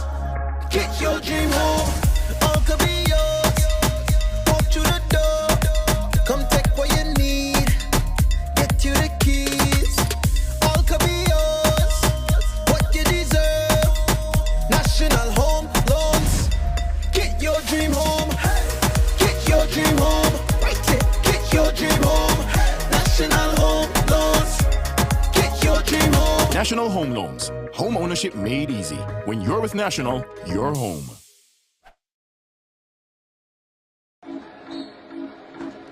The SKNFA loves football. And part of loving the game is making sure the players have access to the best healthcare. Never before has the association taken such a big step in looking out for our players. That's why our partnership with SKB MRI is vitally important. This is an essential step towards better and faster player recovery. At SKB MRI, you benefit from world-class diagnostics and equipment built for top athletes and suited for everyone. Located in St. Kitts, it's easy to schedule an appointment. You can also look forward to amazing customer service from professionals who truly care about your health and recovery. We want you back in the game as soon as possible and fully recovered. SKB MRI has been essential to my health as a player. Their services are the finest. SKB MRI helps me to get back on the field quickly and safely. Because, as I said earlier, we at the SKNFA, we love football. SKB MRI, your health can't wait.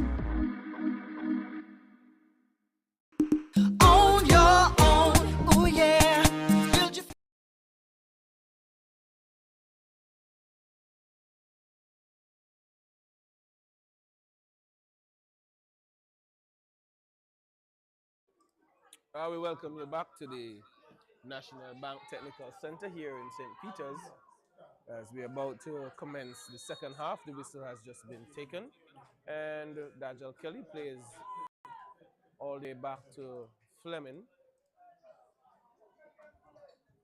And to give you the score, it's Rams Village Superstars 3, Island Auto Supplies Connory 1, and Rams Village Superstars would have been making a change. Here is Wilkes being fouled, but he gives this one away, and it's going to be brought back by the official because there was an infringement on him. And I think Raheem Francis would have gone out, and the number 4 comes in. Queely. Who is Tweed. Shaquille Queely. But with Queely. And we see some defensive changes being made for Rams Village Superstars because he would have been injured.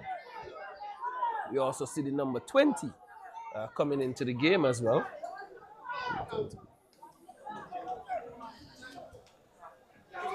Number 20.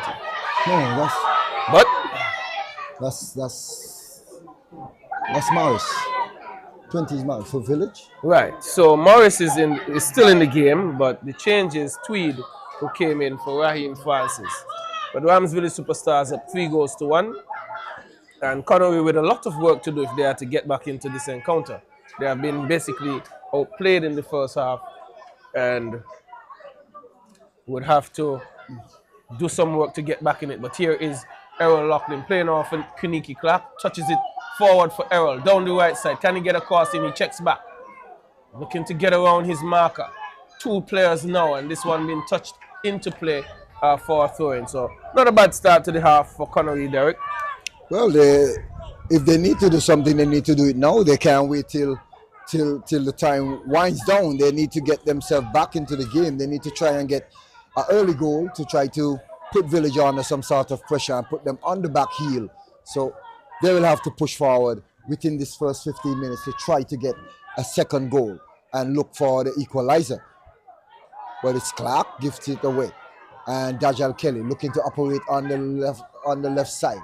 Dajal looking to get on the inside, looking for that split pass again over for Burnham. Burnham looking to get back as we see Watley getting back on Burnham, as Burnham had to do a bit of work to try to control that ball as that one bounced high. So he had to wait for it to come down on the chest and gave Watley some time to get back. But they're getting from a defensive posture. Connory has maintained the same approach because there was that pass coming across again that found a player in acres of space. But here's Matthew down the left side. And that one played into Kaniki Clark. Can he find O'Loughlin? O'Loughlin down the right side of the box. Checks back. Might have been a heavy touch. Still trying to get around players. He goes down, but not from a challenge, but may have been off balance. But this one comes out to Rogers. He's in acres of space and he's attacking that space. Foy trying to close down.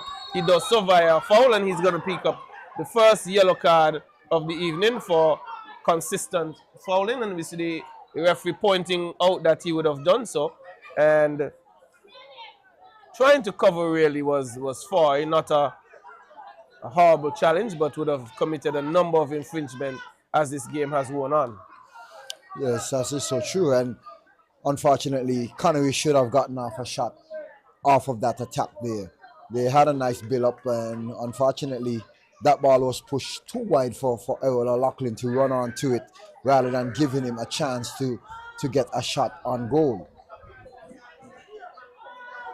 Well, it's going to be Morris to take this free kick. Perhaps going to be looking to hit it into the box. Just on the edge of the box, touched on by Wilkes.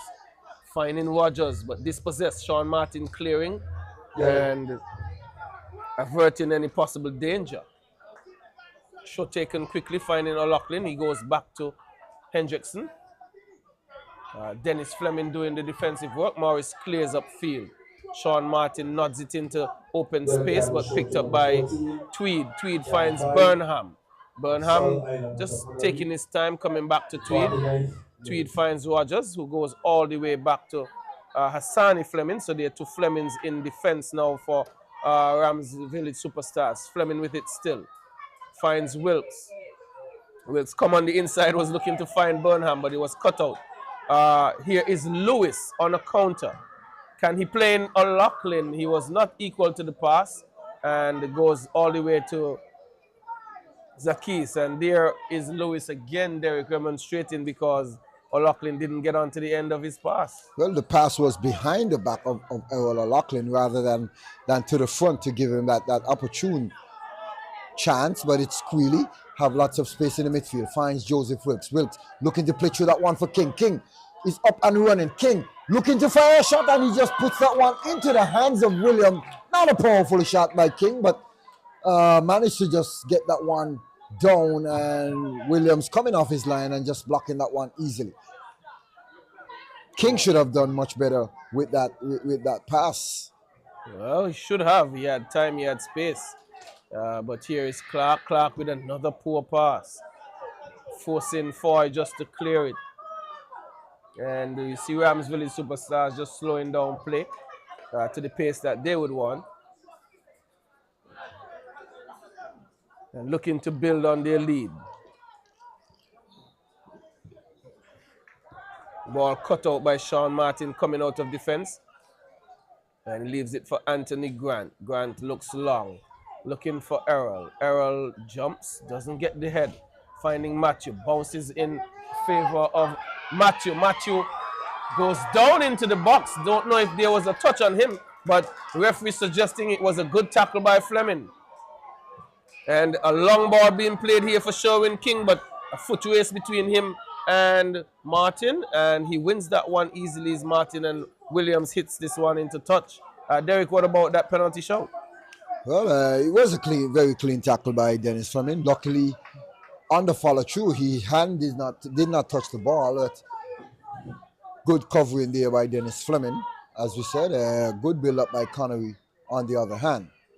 And Connory need to press even higher up the field. They need to do a bit more hustling to try to cut off the space of Village, and now Connory with the ball. Looking to find Clark. Clark cuts on the inside. He goes through some three players. Looking on the left side, finds Matthew. Can Matthew put it past Zakis? And Zakis comes out with a foot save here, Novel, and keeping Village afloat. So Connory have their work cut out for them. They're getting closer and closer to the goal, but they have to put away these chances.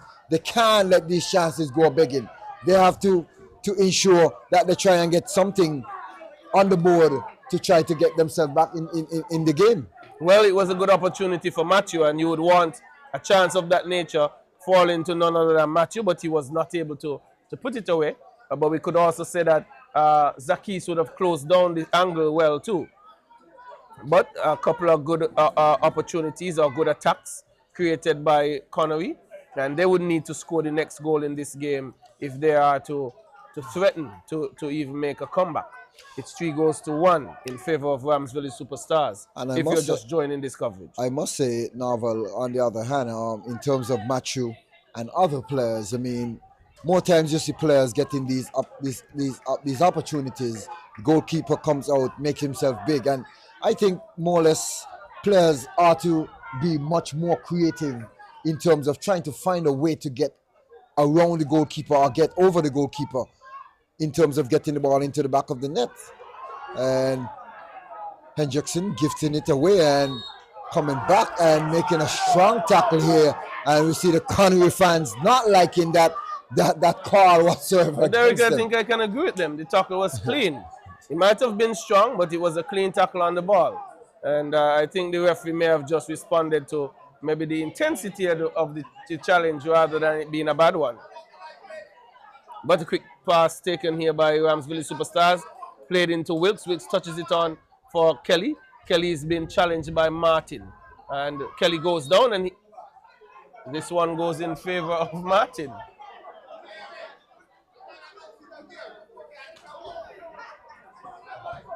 Long ball played for Connery, trying to find Errol O'Loughlin.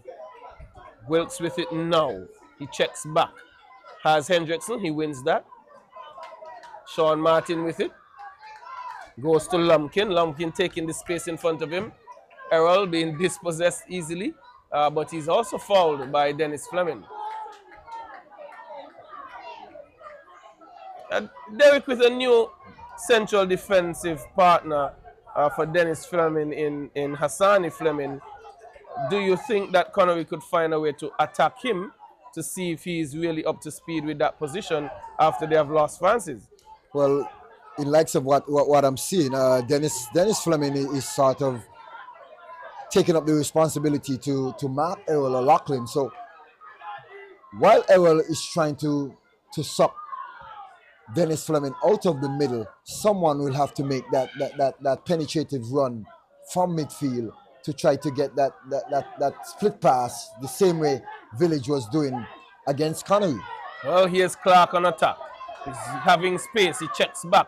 Errol was asking for it just on the outside of the box, but he's still with it. Run being made by Lewis, who runs it, drifts into an offside position, and he's gonna definitely have a word with the assistant referee. He stomps the ball into the ground, and I'm gonna be surprised if he doesn't get himself a card. Brilliant work by Kadeem Lewis. He's done a wonderful job, and he keeps going. And if he continues, he will earn himself a beautiful red card. So he could continue with that gesticulation, which for me makes little sense. Well, the call has already been made, and he reacting like that, not going to change the call whatsoever. Well, I've never seen it. I've never seen a player with such a reaction causes the referee to say, oh no, it's not a foul, or it's not an offside, we're going to blow it in your favor. I've never seen it. So it might as well you get your head back into it, time your run better, and not be in an offside position for that call. So Zakis puts that one into touch on the western side, and Connory is having chances after chances, and you don't want to get frustrated. You don't want to bring frustration from one player to another, and Kadeem Lewis, he will have to stay poised and try to rally with his team and keep his team in this game. And there is no call as that ball. He would think it's ball against hand. Seems as if it bumped up and hit the hands of Morris. But Kaja is in. Kaja looking to square this one. Kaja puts a shot and it's a rocket of shot. And it's 4 goals to 1. Kaja putting it past Williams. Connory getting caught up, not marking and tracking properly. And just as I said, the run out of the midfield level has been very poisonous for Connory. Well, Connory fans are going to suggest there would have been a not call on the foul, and they may have been dealing with that in frustration, but the play continued.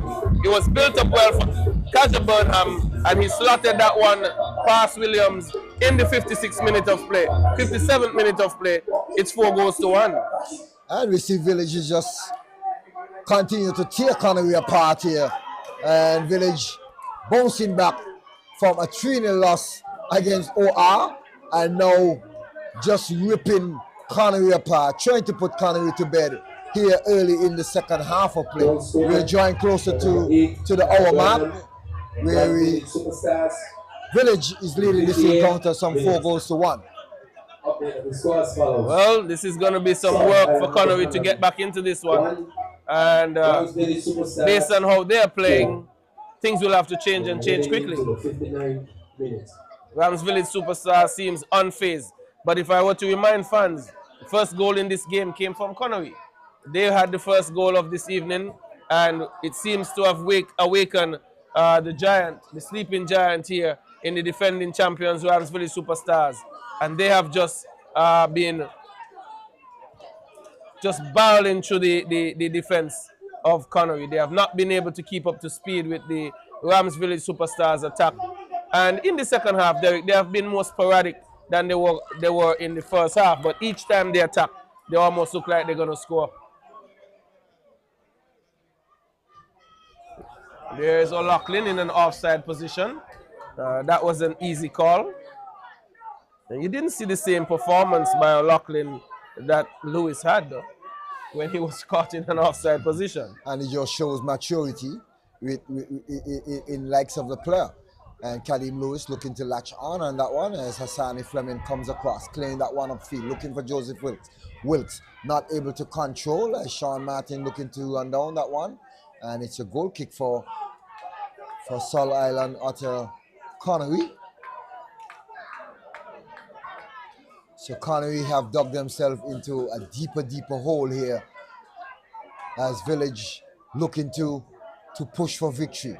Errol controls, looking for help as he goes all the way back to Sean Martin. Sean Martin look as if he was not anticipating to get that pass. Finds Matthew. Matthew is being held up. And lovely overlapping run there by Watley. Dajal Kelly doing a bit of defensive work in tracking back. And now it's Grant. Grant goes back to Williams. Williams control.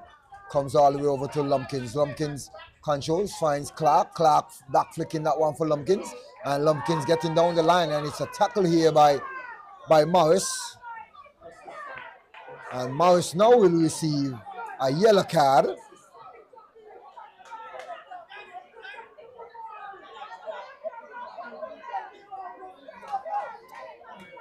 So Connery now looking to make a double substitution.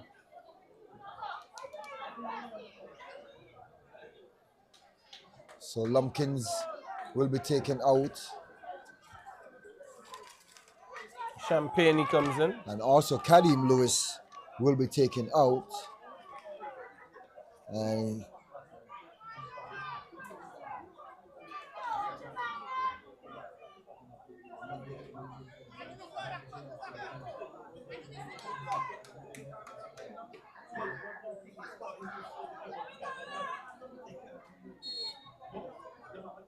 it's Foy taking this free kick, hitting it just on the edge of the box, trying to find Errol O'Loughlin.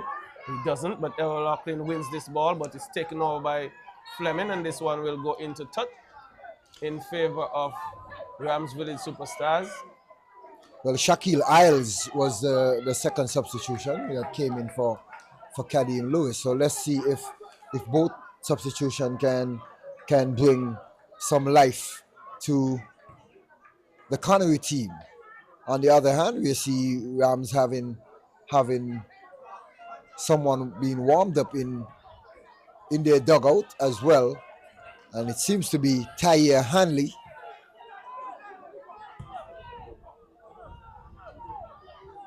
Williams with the ball. Williams going across the field to Sean Martin, a high ball, and it's met there by Dashal Kelly. Luckily, Sean Martin recovers, and it's Watley looking for Matthew.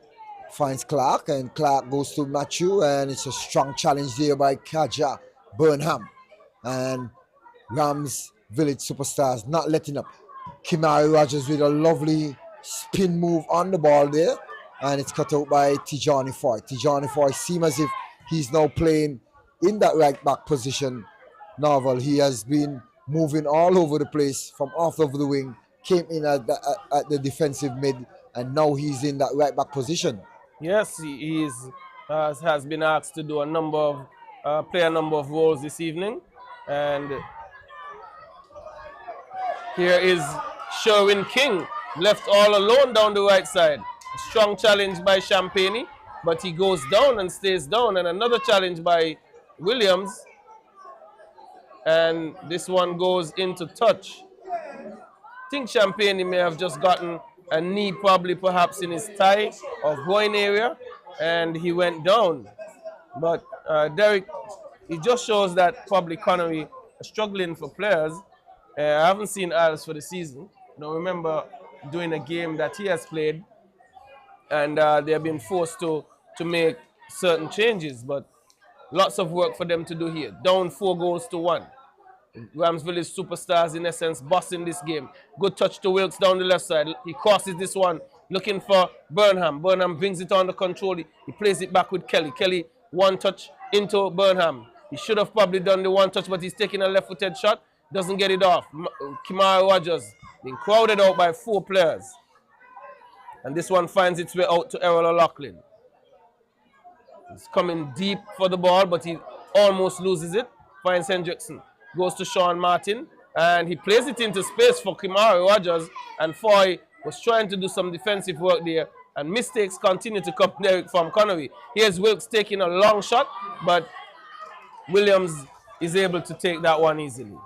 Yes, Connory is under some immense pressure here, and Village not letting up. They're up some 4-1 and looking to get this victory and get a handsome victory here, trying to put Connory away for sure.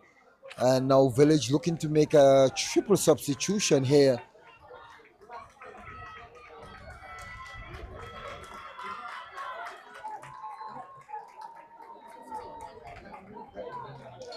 As you see, Joseph Wilkes will be exiting.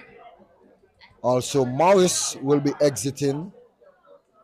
Kelly. And Dajal Kelly, his job has done for the night. He has done a tremendous job for Village in terms of bringing that energy and that spark as Tahir Hanley takes the field. We also see Leroy Hanley coming back after being out for quite some time. Out number 3, Slide from Duncan. In number 8, Sean Martin. Sorry. In number 80, Navarro Champagne. Out number 7, Kenny Lewis. In number 75, Shaquille Ives. Both in the 62nd minute. Well, it's Ramsville Superstars with it, taking a throw down the line of the right side. And Connery not being quick on the ball, and Grant almost lost that one out there. That one goes into touch, and it's going to be for a throw to Rams Village Superstars. So Connery showed up for the first 20 minutes and have been outplayed since then. Rams Village Superstars obviously sending a message that we are going to be defending our championship and our title this year. Well, it's Gillard playing that one forward. It was dispossessed, but here's Hanley. And there is an infringement, and it's going against Rams Village Superstars. And Connery with a free kick in there in the middle of the field. They have some work to do, as I continue to say. We are in the 68th minute of play, and they haven't been able to get a goal in the second half. Rams Village Superstars got that goal in the second half in the 57th minute of play to put them some further ahead, 4-1. And there is Connery just gifting the ball back to Rams Village Superstars. And with everything that has been going wrong, you can't be giving possession away to the team who has been dominating you in such fine fashion. But there's Hendrickson winning that one. Going to Clark, but it rolls over to Foy. Foy looks for Hendrickson, he finds him. He checks. He's looking for options, he comes back to Foy. Foy has Champagne down the right side. Goes to Hendrickson. Hendrickson now plays with Champagne. Champagne touches it around his defender. Goes around to trying to play in Hendrickson. This one comes wide. Probably should have crossed that one, was Champagne. But it comes out to Foy. Foy plays with the number 75. We find Champagne. Champagne down the right side. He's looking to get around, but he's going to take a cross just to the top of the box. This one comes off the head of Watley, and it's cleared by Rams Village Superstars. So some possession for Connery in the offensive third, but have not been able to produce that ball to create a goal-scoring opportunity. Well, Novel, a lot of time still left in this game. We have some 21 minutes still to play for, and Connery have to come alive if they're going to get something out of this game.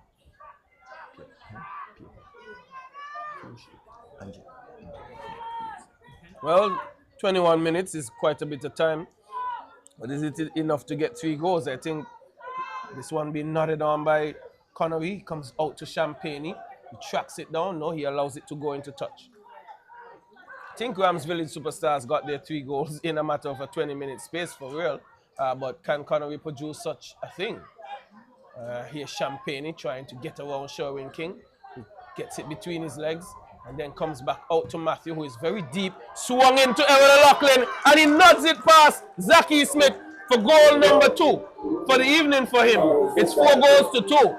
Can Connery now use this to bring their attacking situation to life. We're in the 78th minute of play, and Errol O'Loughlin with his second goal. 4-2 Derek. Well, it's Javon Macho again, finding Errol O'Loughlin. And just as I said, if Connory is going to do something, they have to do something now. They have 20 minutes to play, and can this pose a spark for them and put Village under some pressure? Can they pull back another one and bring some threat to Village? Well, as I continue to say, they have work to do.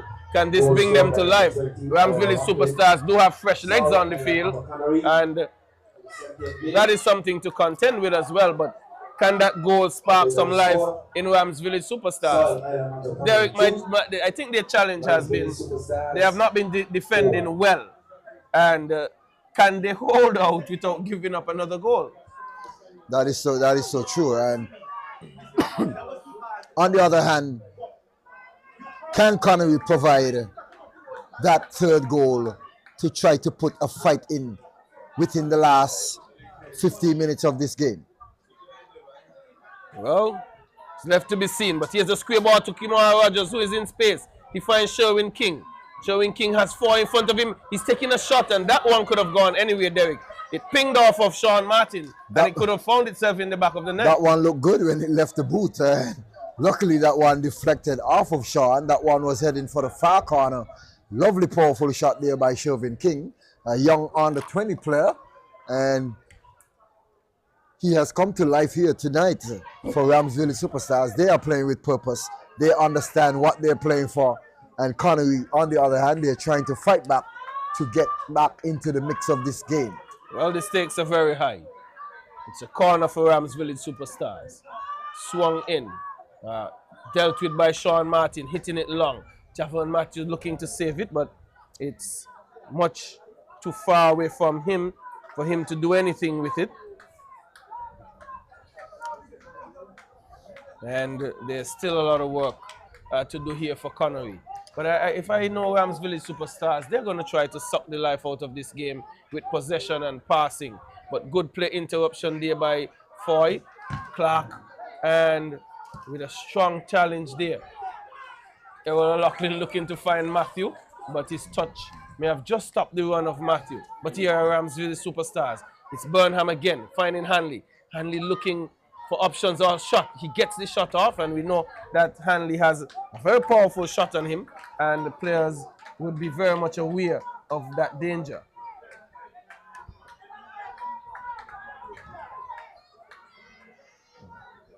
Hanley.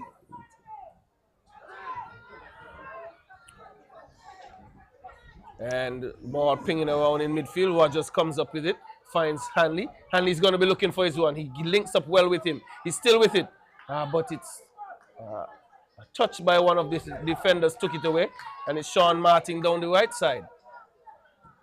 Long ball played into Errol O'Loughlin. Controls well.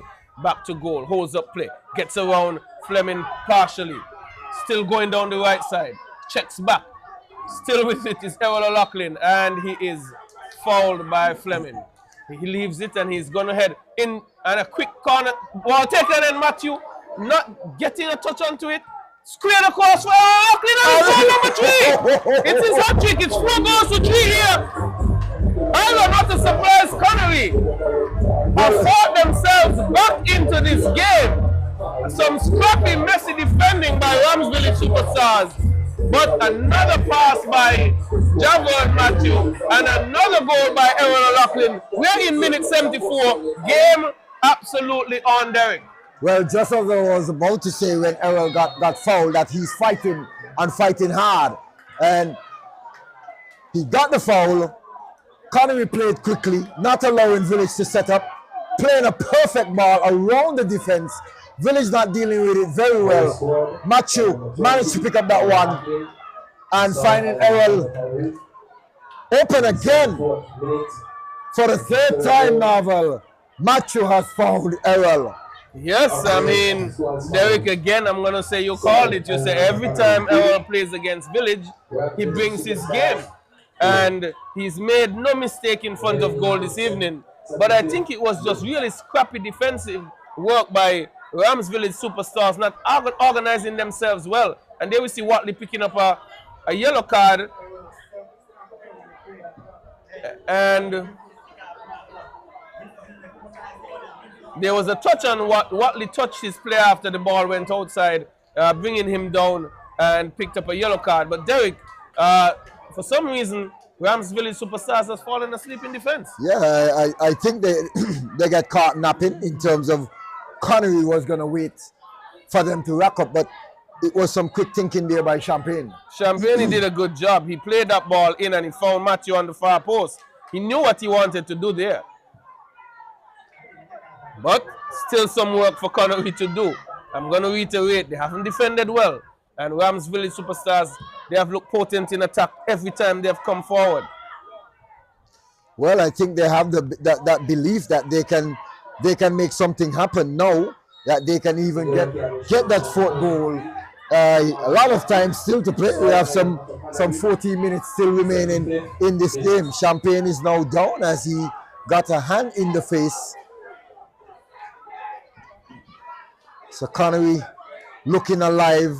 Village wondering if they will give up this lead and force Connory to come back on par with them and even get the momentum to win this one. Well, Derek, I know there are some nerves going around this stadium. Nervous persons here, persons who can't believe what they're seeing, was in such comfort just strolling along. The coach even decided to make 3 changes all at once. But Rams Village Superstar still in attack.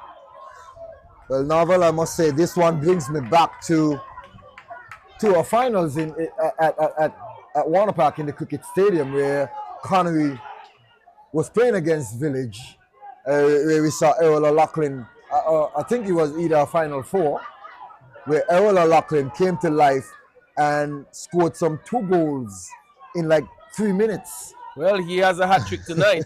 And I'm almost certain he's going to be thinking, I'm not done yet because we're still behind. With those 3 goals, the game is 4 goals to 3 if you're just joining this broadcast. Rams Village Superstars, 4. Island Auto Supplies Connory, 3. Bearing in mind, Rams Village Superstars were up 4 goals to 1. But maybe more importantly, Island Auto Supplies Connory, they got the first goal in this game. And then Rams Village Superstars responded. But Rams Village Superstars with the ball now, it's Tyre Hanley with the ball. He has Sherwin King ahead of him, but he finds Kaja Burnham. He's looking for option. He goes wide. And player in acres of space. Now being challenged by Orland Watley in the box. Still, and it goes into touch for a goal kick. Derek, you also realize the physicality of the game has stepped up somewhat. Yes, Connory think they have a chance now to get themselves back into the game, and Village, on the other hand, looking a little timid, wondering what's going on in likes of Connory fighting back. I suspect Village thought they had this one in the back, being up some 4 goals to 1, and Connory with a surge of attack by Errol O'Loughlin, getting back some 2 quick goals. He has been having the best of Dennis Fleming for the night. Well, it's a physical battle between them. And if one thing you know that Errol is very good with his back to goal, he holds up the ball well and gets other players involved. And it's very rare that you find a player who could get the better of Fleming in this league.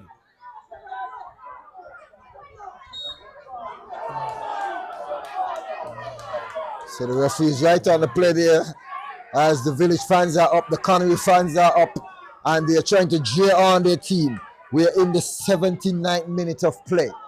Tyre Hanley looking to touch on that one for Shervin King. Shervin King poking it away, and William comes off his line, and Connory now with the ball. Derek, the concern for Connory for me is that every time Rams Village Superstars attack, they almost look like they could get into that box and do damage. So they still haven't been very sound in their defensive posture in the second half.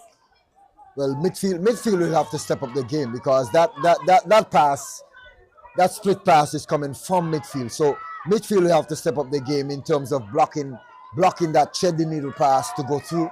And on the other hand, when they win the ball, they will have to keep it and make a proper pass rather than just turning it back over. They will have to play as fast as possible to get that ball forward. Here we have Tijani Foy trying to swing that ball upfield. Hendrickson fighting hard. Kaja Burnham gets away, looking to play that split pass for Sani. And Samani Williams puts it past them. Just as I spoke about that split pass coming from midfield. There we have it again, Nava, for the 5th time of the night. Village burn up 5 goals to 3. And Samani Williams running the length of the field here. Running all the way down to his girlfriend to get that hopper. But Derek, we have been saying that every time Rams Village superstars come forward, they appear and look like they can score. And there you had it.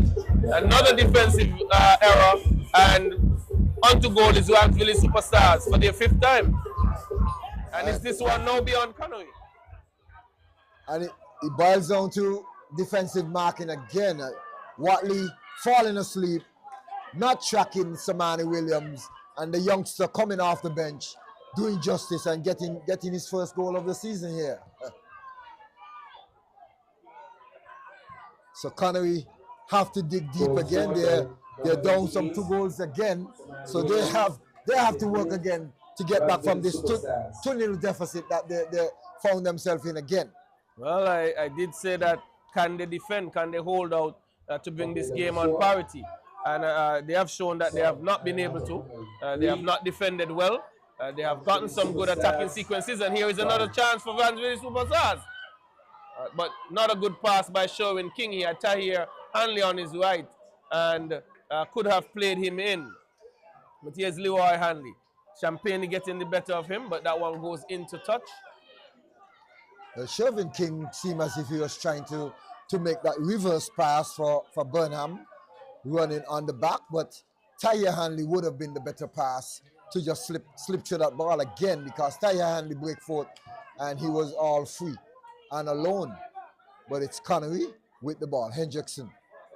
King working and trying to get away that one, but Hendrickson comes away with it. Errol, and he's towered by Dennis Fleming. Isles gives in. As you see, Leroy Hanley now picking up a yellow card for that tackle on Champagne.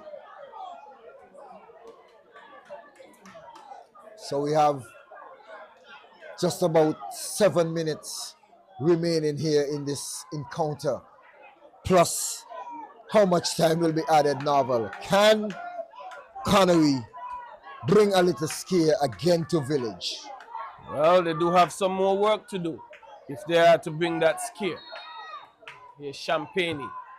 Poor delivery. Met by Rogers. Rogers has it. Gonna play with King. King down the left side, and there's a bad tackle here by Champagne, and more than likely he will collect his yellow card.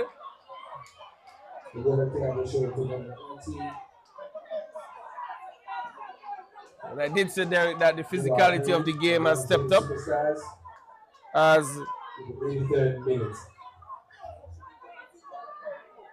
we saw a strong challenge by Champagne, but I think this one is almost done and dusted, Derek. 5-3 in favor of Rams Village Superstars. They have looked very dangerous in attack, and I can also add that Rams Village Superstars, they have not defended anywhere close to good.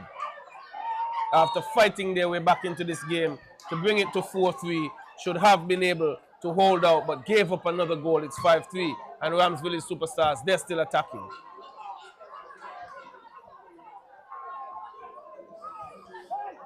So Champagne with the ball, and he's being challenged here by King. Champagne trying to find Earl O'Loughlin, and it's Dennis Fleming comes away with it, looking to go over to Samani Williams as Javon Macho with the ball. Looking for Errol, and Hanley looking to play that one up and trying to deflect that one off of Champagne, but it's a throw-in for Island Auto Supply Connery. Tijani Foy looking for Errol. Errol looking to play on that one.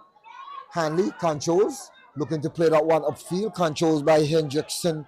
Hendrickson has the ball. Village playing from deep, looking to hold out to defend this 5-3 cushion. Sean Martin with the ball, looking for Errol again. Errol has been the marksman for Connory. Errol stepping on the ball, looking for Watley, and Watley not able to get that proper touch to put it into play. And Zaki's off his line, collects and stays down, looking to burn a couple seconds. And the players are up. There's a little frustration from the Village fans and the Connory fans, a little back and forth here. Yes, you could see a little bit of an argument going on there. Some tension in the stands here between the fans. Quite a bit. They know what is at stake. But I think Rams Village Superstars are still in the ascendancy here. Good ball played in. Rogers, this one been striking Foy in the head. And immediately Rogers calls for the physio. Well, it was a sliding tackle by Foy, and he slid under Kimari as that ball was out the reach of Kimari, and Kimari trying to jump from the tackle and managed to catch Foy with the knee to the forehead. So luckily Foy is up and sitting, and he will have to go through a little concussion test. Visit us at skb-mri.com. So Village 5, Connory 3. This has been a good game, and the fans getting their money's worth. Very excited one for the evening novel. Well, Derek, you're talking about 8 goals in one game. Yesterday produced 9 goals. So tonight, almost equaling in one game the goals that were scored yesterday. Exactly. So it has been a really good goal scoring weekend. So far we've had 11 goals today. We had 9 yesterday. So that's 20 goals in 2 games, and then Keon had 5. So that's 25 goals so far for the weekend. A really good goal scoring weekend. Teams recognizing the need for them to get points. Still some time left in this one. We're in the 88th minute of play. And Connory down 5-3 there with the ball, finding Champagne down the right side. He has Leroy Hanley to beat. Does some step overs. Can he find a player? He finds Hendrickson, who comes back to Foy, who is not on the field. And this one is going to go to Kimari Rogers. Sean Martin has some defending to do. But there's Tahir Hanley ghosting into the box. Can he pick him out? No. He finds the safe hands of Williams. Connory still has to spring an attack if they are to bring some more nerves into this game. Matthew with it. Bearing in mind, fans, I'm letting you know, Errol O'Loughlin, he has a hat-trick in this game, but he's still on the losing end. Exactly. He's still down 5-3. And those 3 assists, from what I can remember, came from Javon Matthew as well. Well, three of them, the three assists came from Javon Matthew.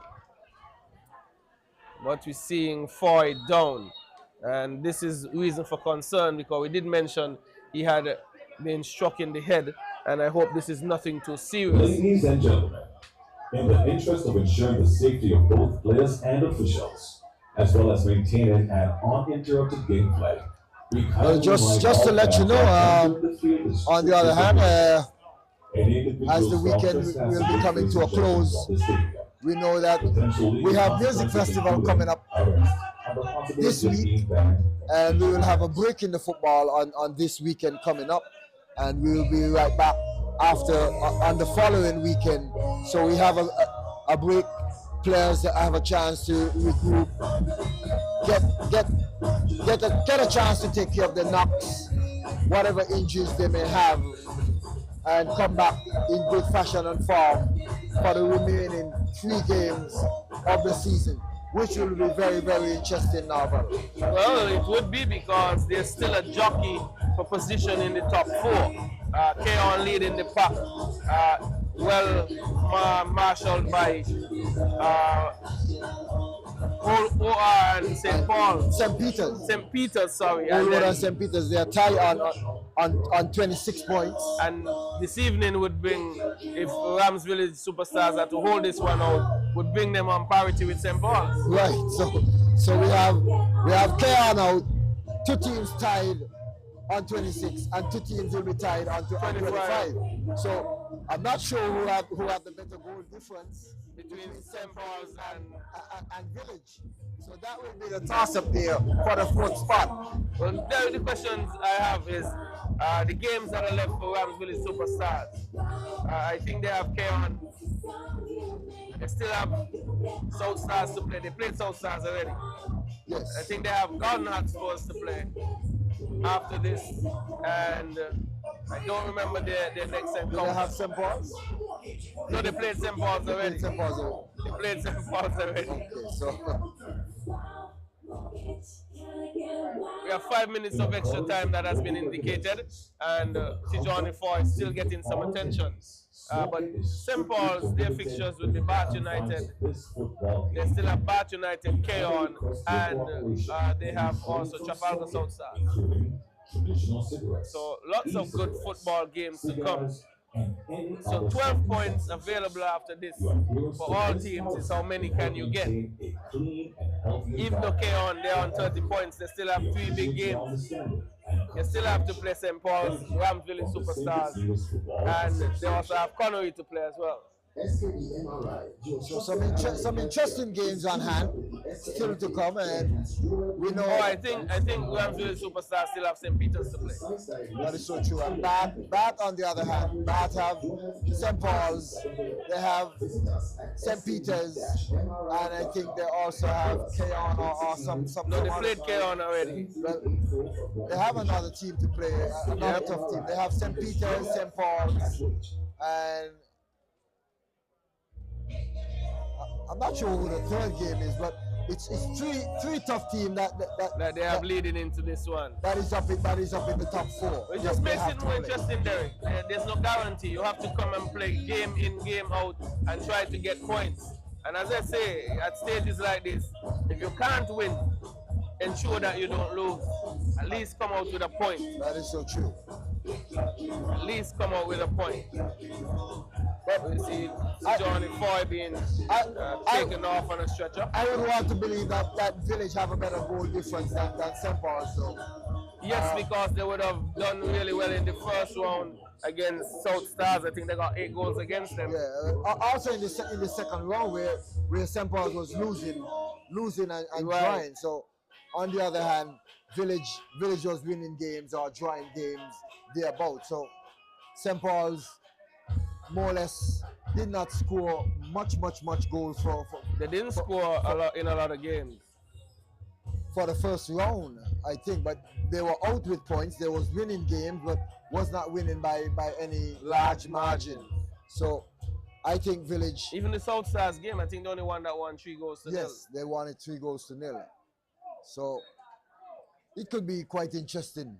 It will be because interesting. We see St. Paul's with a bit of fight in them last night in terms of coming back and just trashing Old Road in the second half, where Old Road seemed as if they was about to run St. Paul's out of the park in the first half and allow St. Paul's to get back into the game into the second half. But we are not missing any football action here.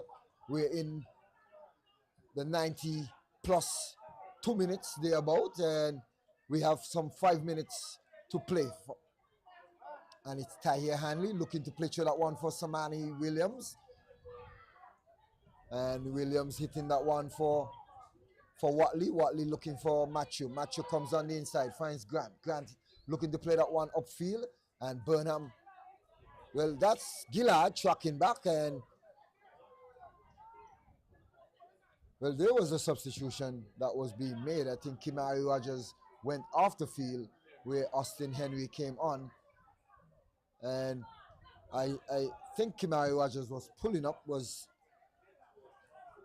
and he called for the sub as his team was up some 5 goals to 3. So they will have to hold out.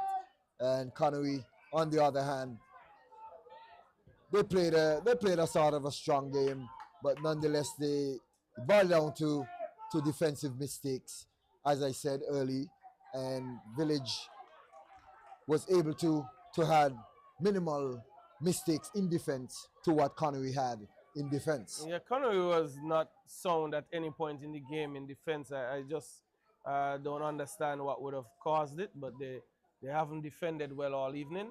And to leak 5 goals in any game speaks to either excellent attacking play or some poor defensive work. And the Connory is turning over the ball again in midfield. Ball hit long for Sherwin King. He's struck by Sean Martin. Sean Martin comes over and is able to avert that attack for momentarily. But the ball played through here. And quick off his line is Williams. And there you see again that a player is finding himself in acres of space in the box. That blindside run again, Connery not tracking the players.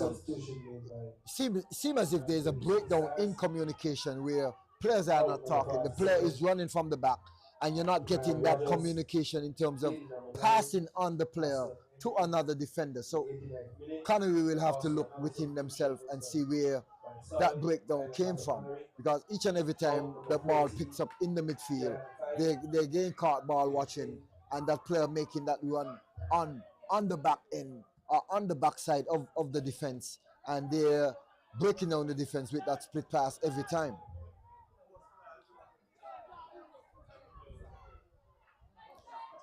But it's Henry with the ball, looking to find Leroy Hanley, and cut out there by Sean Martin. And now Connery with the ball, looking to play that one over. Henry touches it on the inside, finds Queely. Queely finds Burnham. Burnham has had a good game tonight, a satisfying game. He and Sherwin King has had a satisfying game. It's Errol. Can he get the 4th one? Errol looking to square that one cross and match it in the back of the net. And it's 5 goals to 4 here. Can Connery come back with a surge and pull back one, another one? This game has been up and down novel. When you think it's over, Connery comes back with a little fire in the eye. This time, Errol finding Matthew to put Connery up another goal, and it's 5 goals to 4. Yes, I mean, a good surging run there by Connery, and Village turned it over in midfield and gave that opportunity to Connery, but it just speaks to the fact that Connery, they have not defended well, and they have created some chances, put Village under pressure, but each time they have released the pressure by allowing a goal. And here's this one played long. Tahir Hanley, perhaps in an offside position, and do they have enough time to even create another chance? Well, at this moment in time, I mean, you need to push everybody forward and just try to get the ball up. And there goes the final whistle. We had a lovely one on hand here tonight, Novel. A very intriguing one. 9 goal filler. Scary one. 9 goal filler. And this game ended 5 goals to 4 in favor of Rams Village Superstars. They have taken all the cookies here, and the 3 points go to them. And I think they deserve the 3 points as well. They played much better than Rams Village than Island Auto Supplies Connery, who were forced to always fight themselves into this game. And just to mention that Errol O'Loughlin got a hat-trick in this encounter, even though he found himself on the losing side. The game opener came from Errol O'Loughlin in the 19th minute of play. And then a response came from Kimari Rogers in the 23rd. And then it was from Dajjal Kelly. I think it would have been in about the 38th minute of play. And then Kimari Rogers, he hit home again in the 36th minute. The second half began with the goal from Kaja Burnham in the 57th minute of play. And that made it 4 goals to 1 in favor of the Superstars. Then came Connory storming back. It was Errol O'Loughlin in the 70th and 75th minute to make it 4 goals to 3. And then Rams Village Superstars in the 81st minute via Samani Williams, they made it 5 goals to 3. Connory were not done yet. They got a consolation goal in the 94th minute of play via the boot of Jabba and Matthew to make it 5-4. But this one was goes in favor of Rams Village Superstars, 5 goals to 4, Derek. This was a goal fest indeed, Novel. What a way to end the weekend. Lots of scare each and every time. Connery put that fiery moment in the hearts of the Village supporters and the players. I suspect after Connery scored that goal, Village, on the other hand, was looking towards the referee and wondering, will this game be blown off at any time soon? But what a way to end this one. Village coming out on top and fighting their way back into this encounter, putting themselves back up into the top 4 position. And on the other hand, Connory putting up a fight, but they're still on 19 and have lots to play for. They're down on 20. We see earlier Bob moving from 20 points, going up on 23. And there's a lot more to play for when we resume football now. But these weekends will be very, very interesting. Oh, definitely. It's becoming a little more tense every weekend. A lot to play for. The final 4 spots are far from being decided. But teams will have to come and look for 3 points in every encounter. So, a brilliant weekend of football. First game ended 5-0 in favor of Keon. Then we had a 3-2 thriller between St. Peter's and Newtown, Derek, in favor of St. Peter's. Then we had that ball draw last night between Old Wood. Seems like a game of 2 halves. Old Wood dominating the first half, and then St. Paul's took over in the second half. Then this evening we had a 2-1 victory by Bath United over Skelett Garden Spurs. And then this one ended 3 goals, 5 goals to 4 in favor of Ramsville Superstars. Well, a game like this, Derek, you're almost winded at the end of it, just like the players. So, for me, it was a wonderful evening sharing with you fans. I trust that you enjoyed this coverage, and it was a pleasure bringing it to you. And I say good evening to everyone. I know many heads will be turned to the television to see what the West Indies can do in terms of if they can get into the semi-finals of the World Cup. That game is going on now. But I say good evening to you, and Derek will say his final goodbyes as well. Well, we say good night here from the National Bank Technical Center as we wrap up here. And this one has been a 9-goal thriller as the fans enjoy this one on the edge of their seat. As we close out the weekend, we say good night and we welcome you back. Stay safe as you go out and party over the music festival weekend. Have fun, and we'll be right back in 2 weeks' time.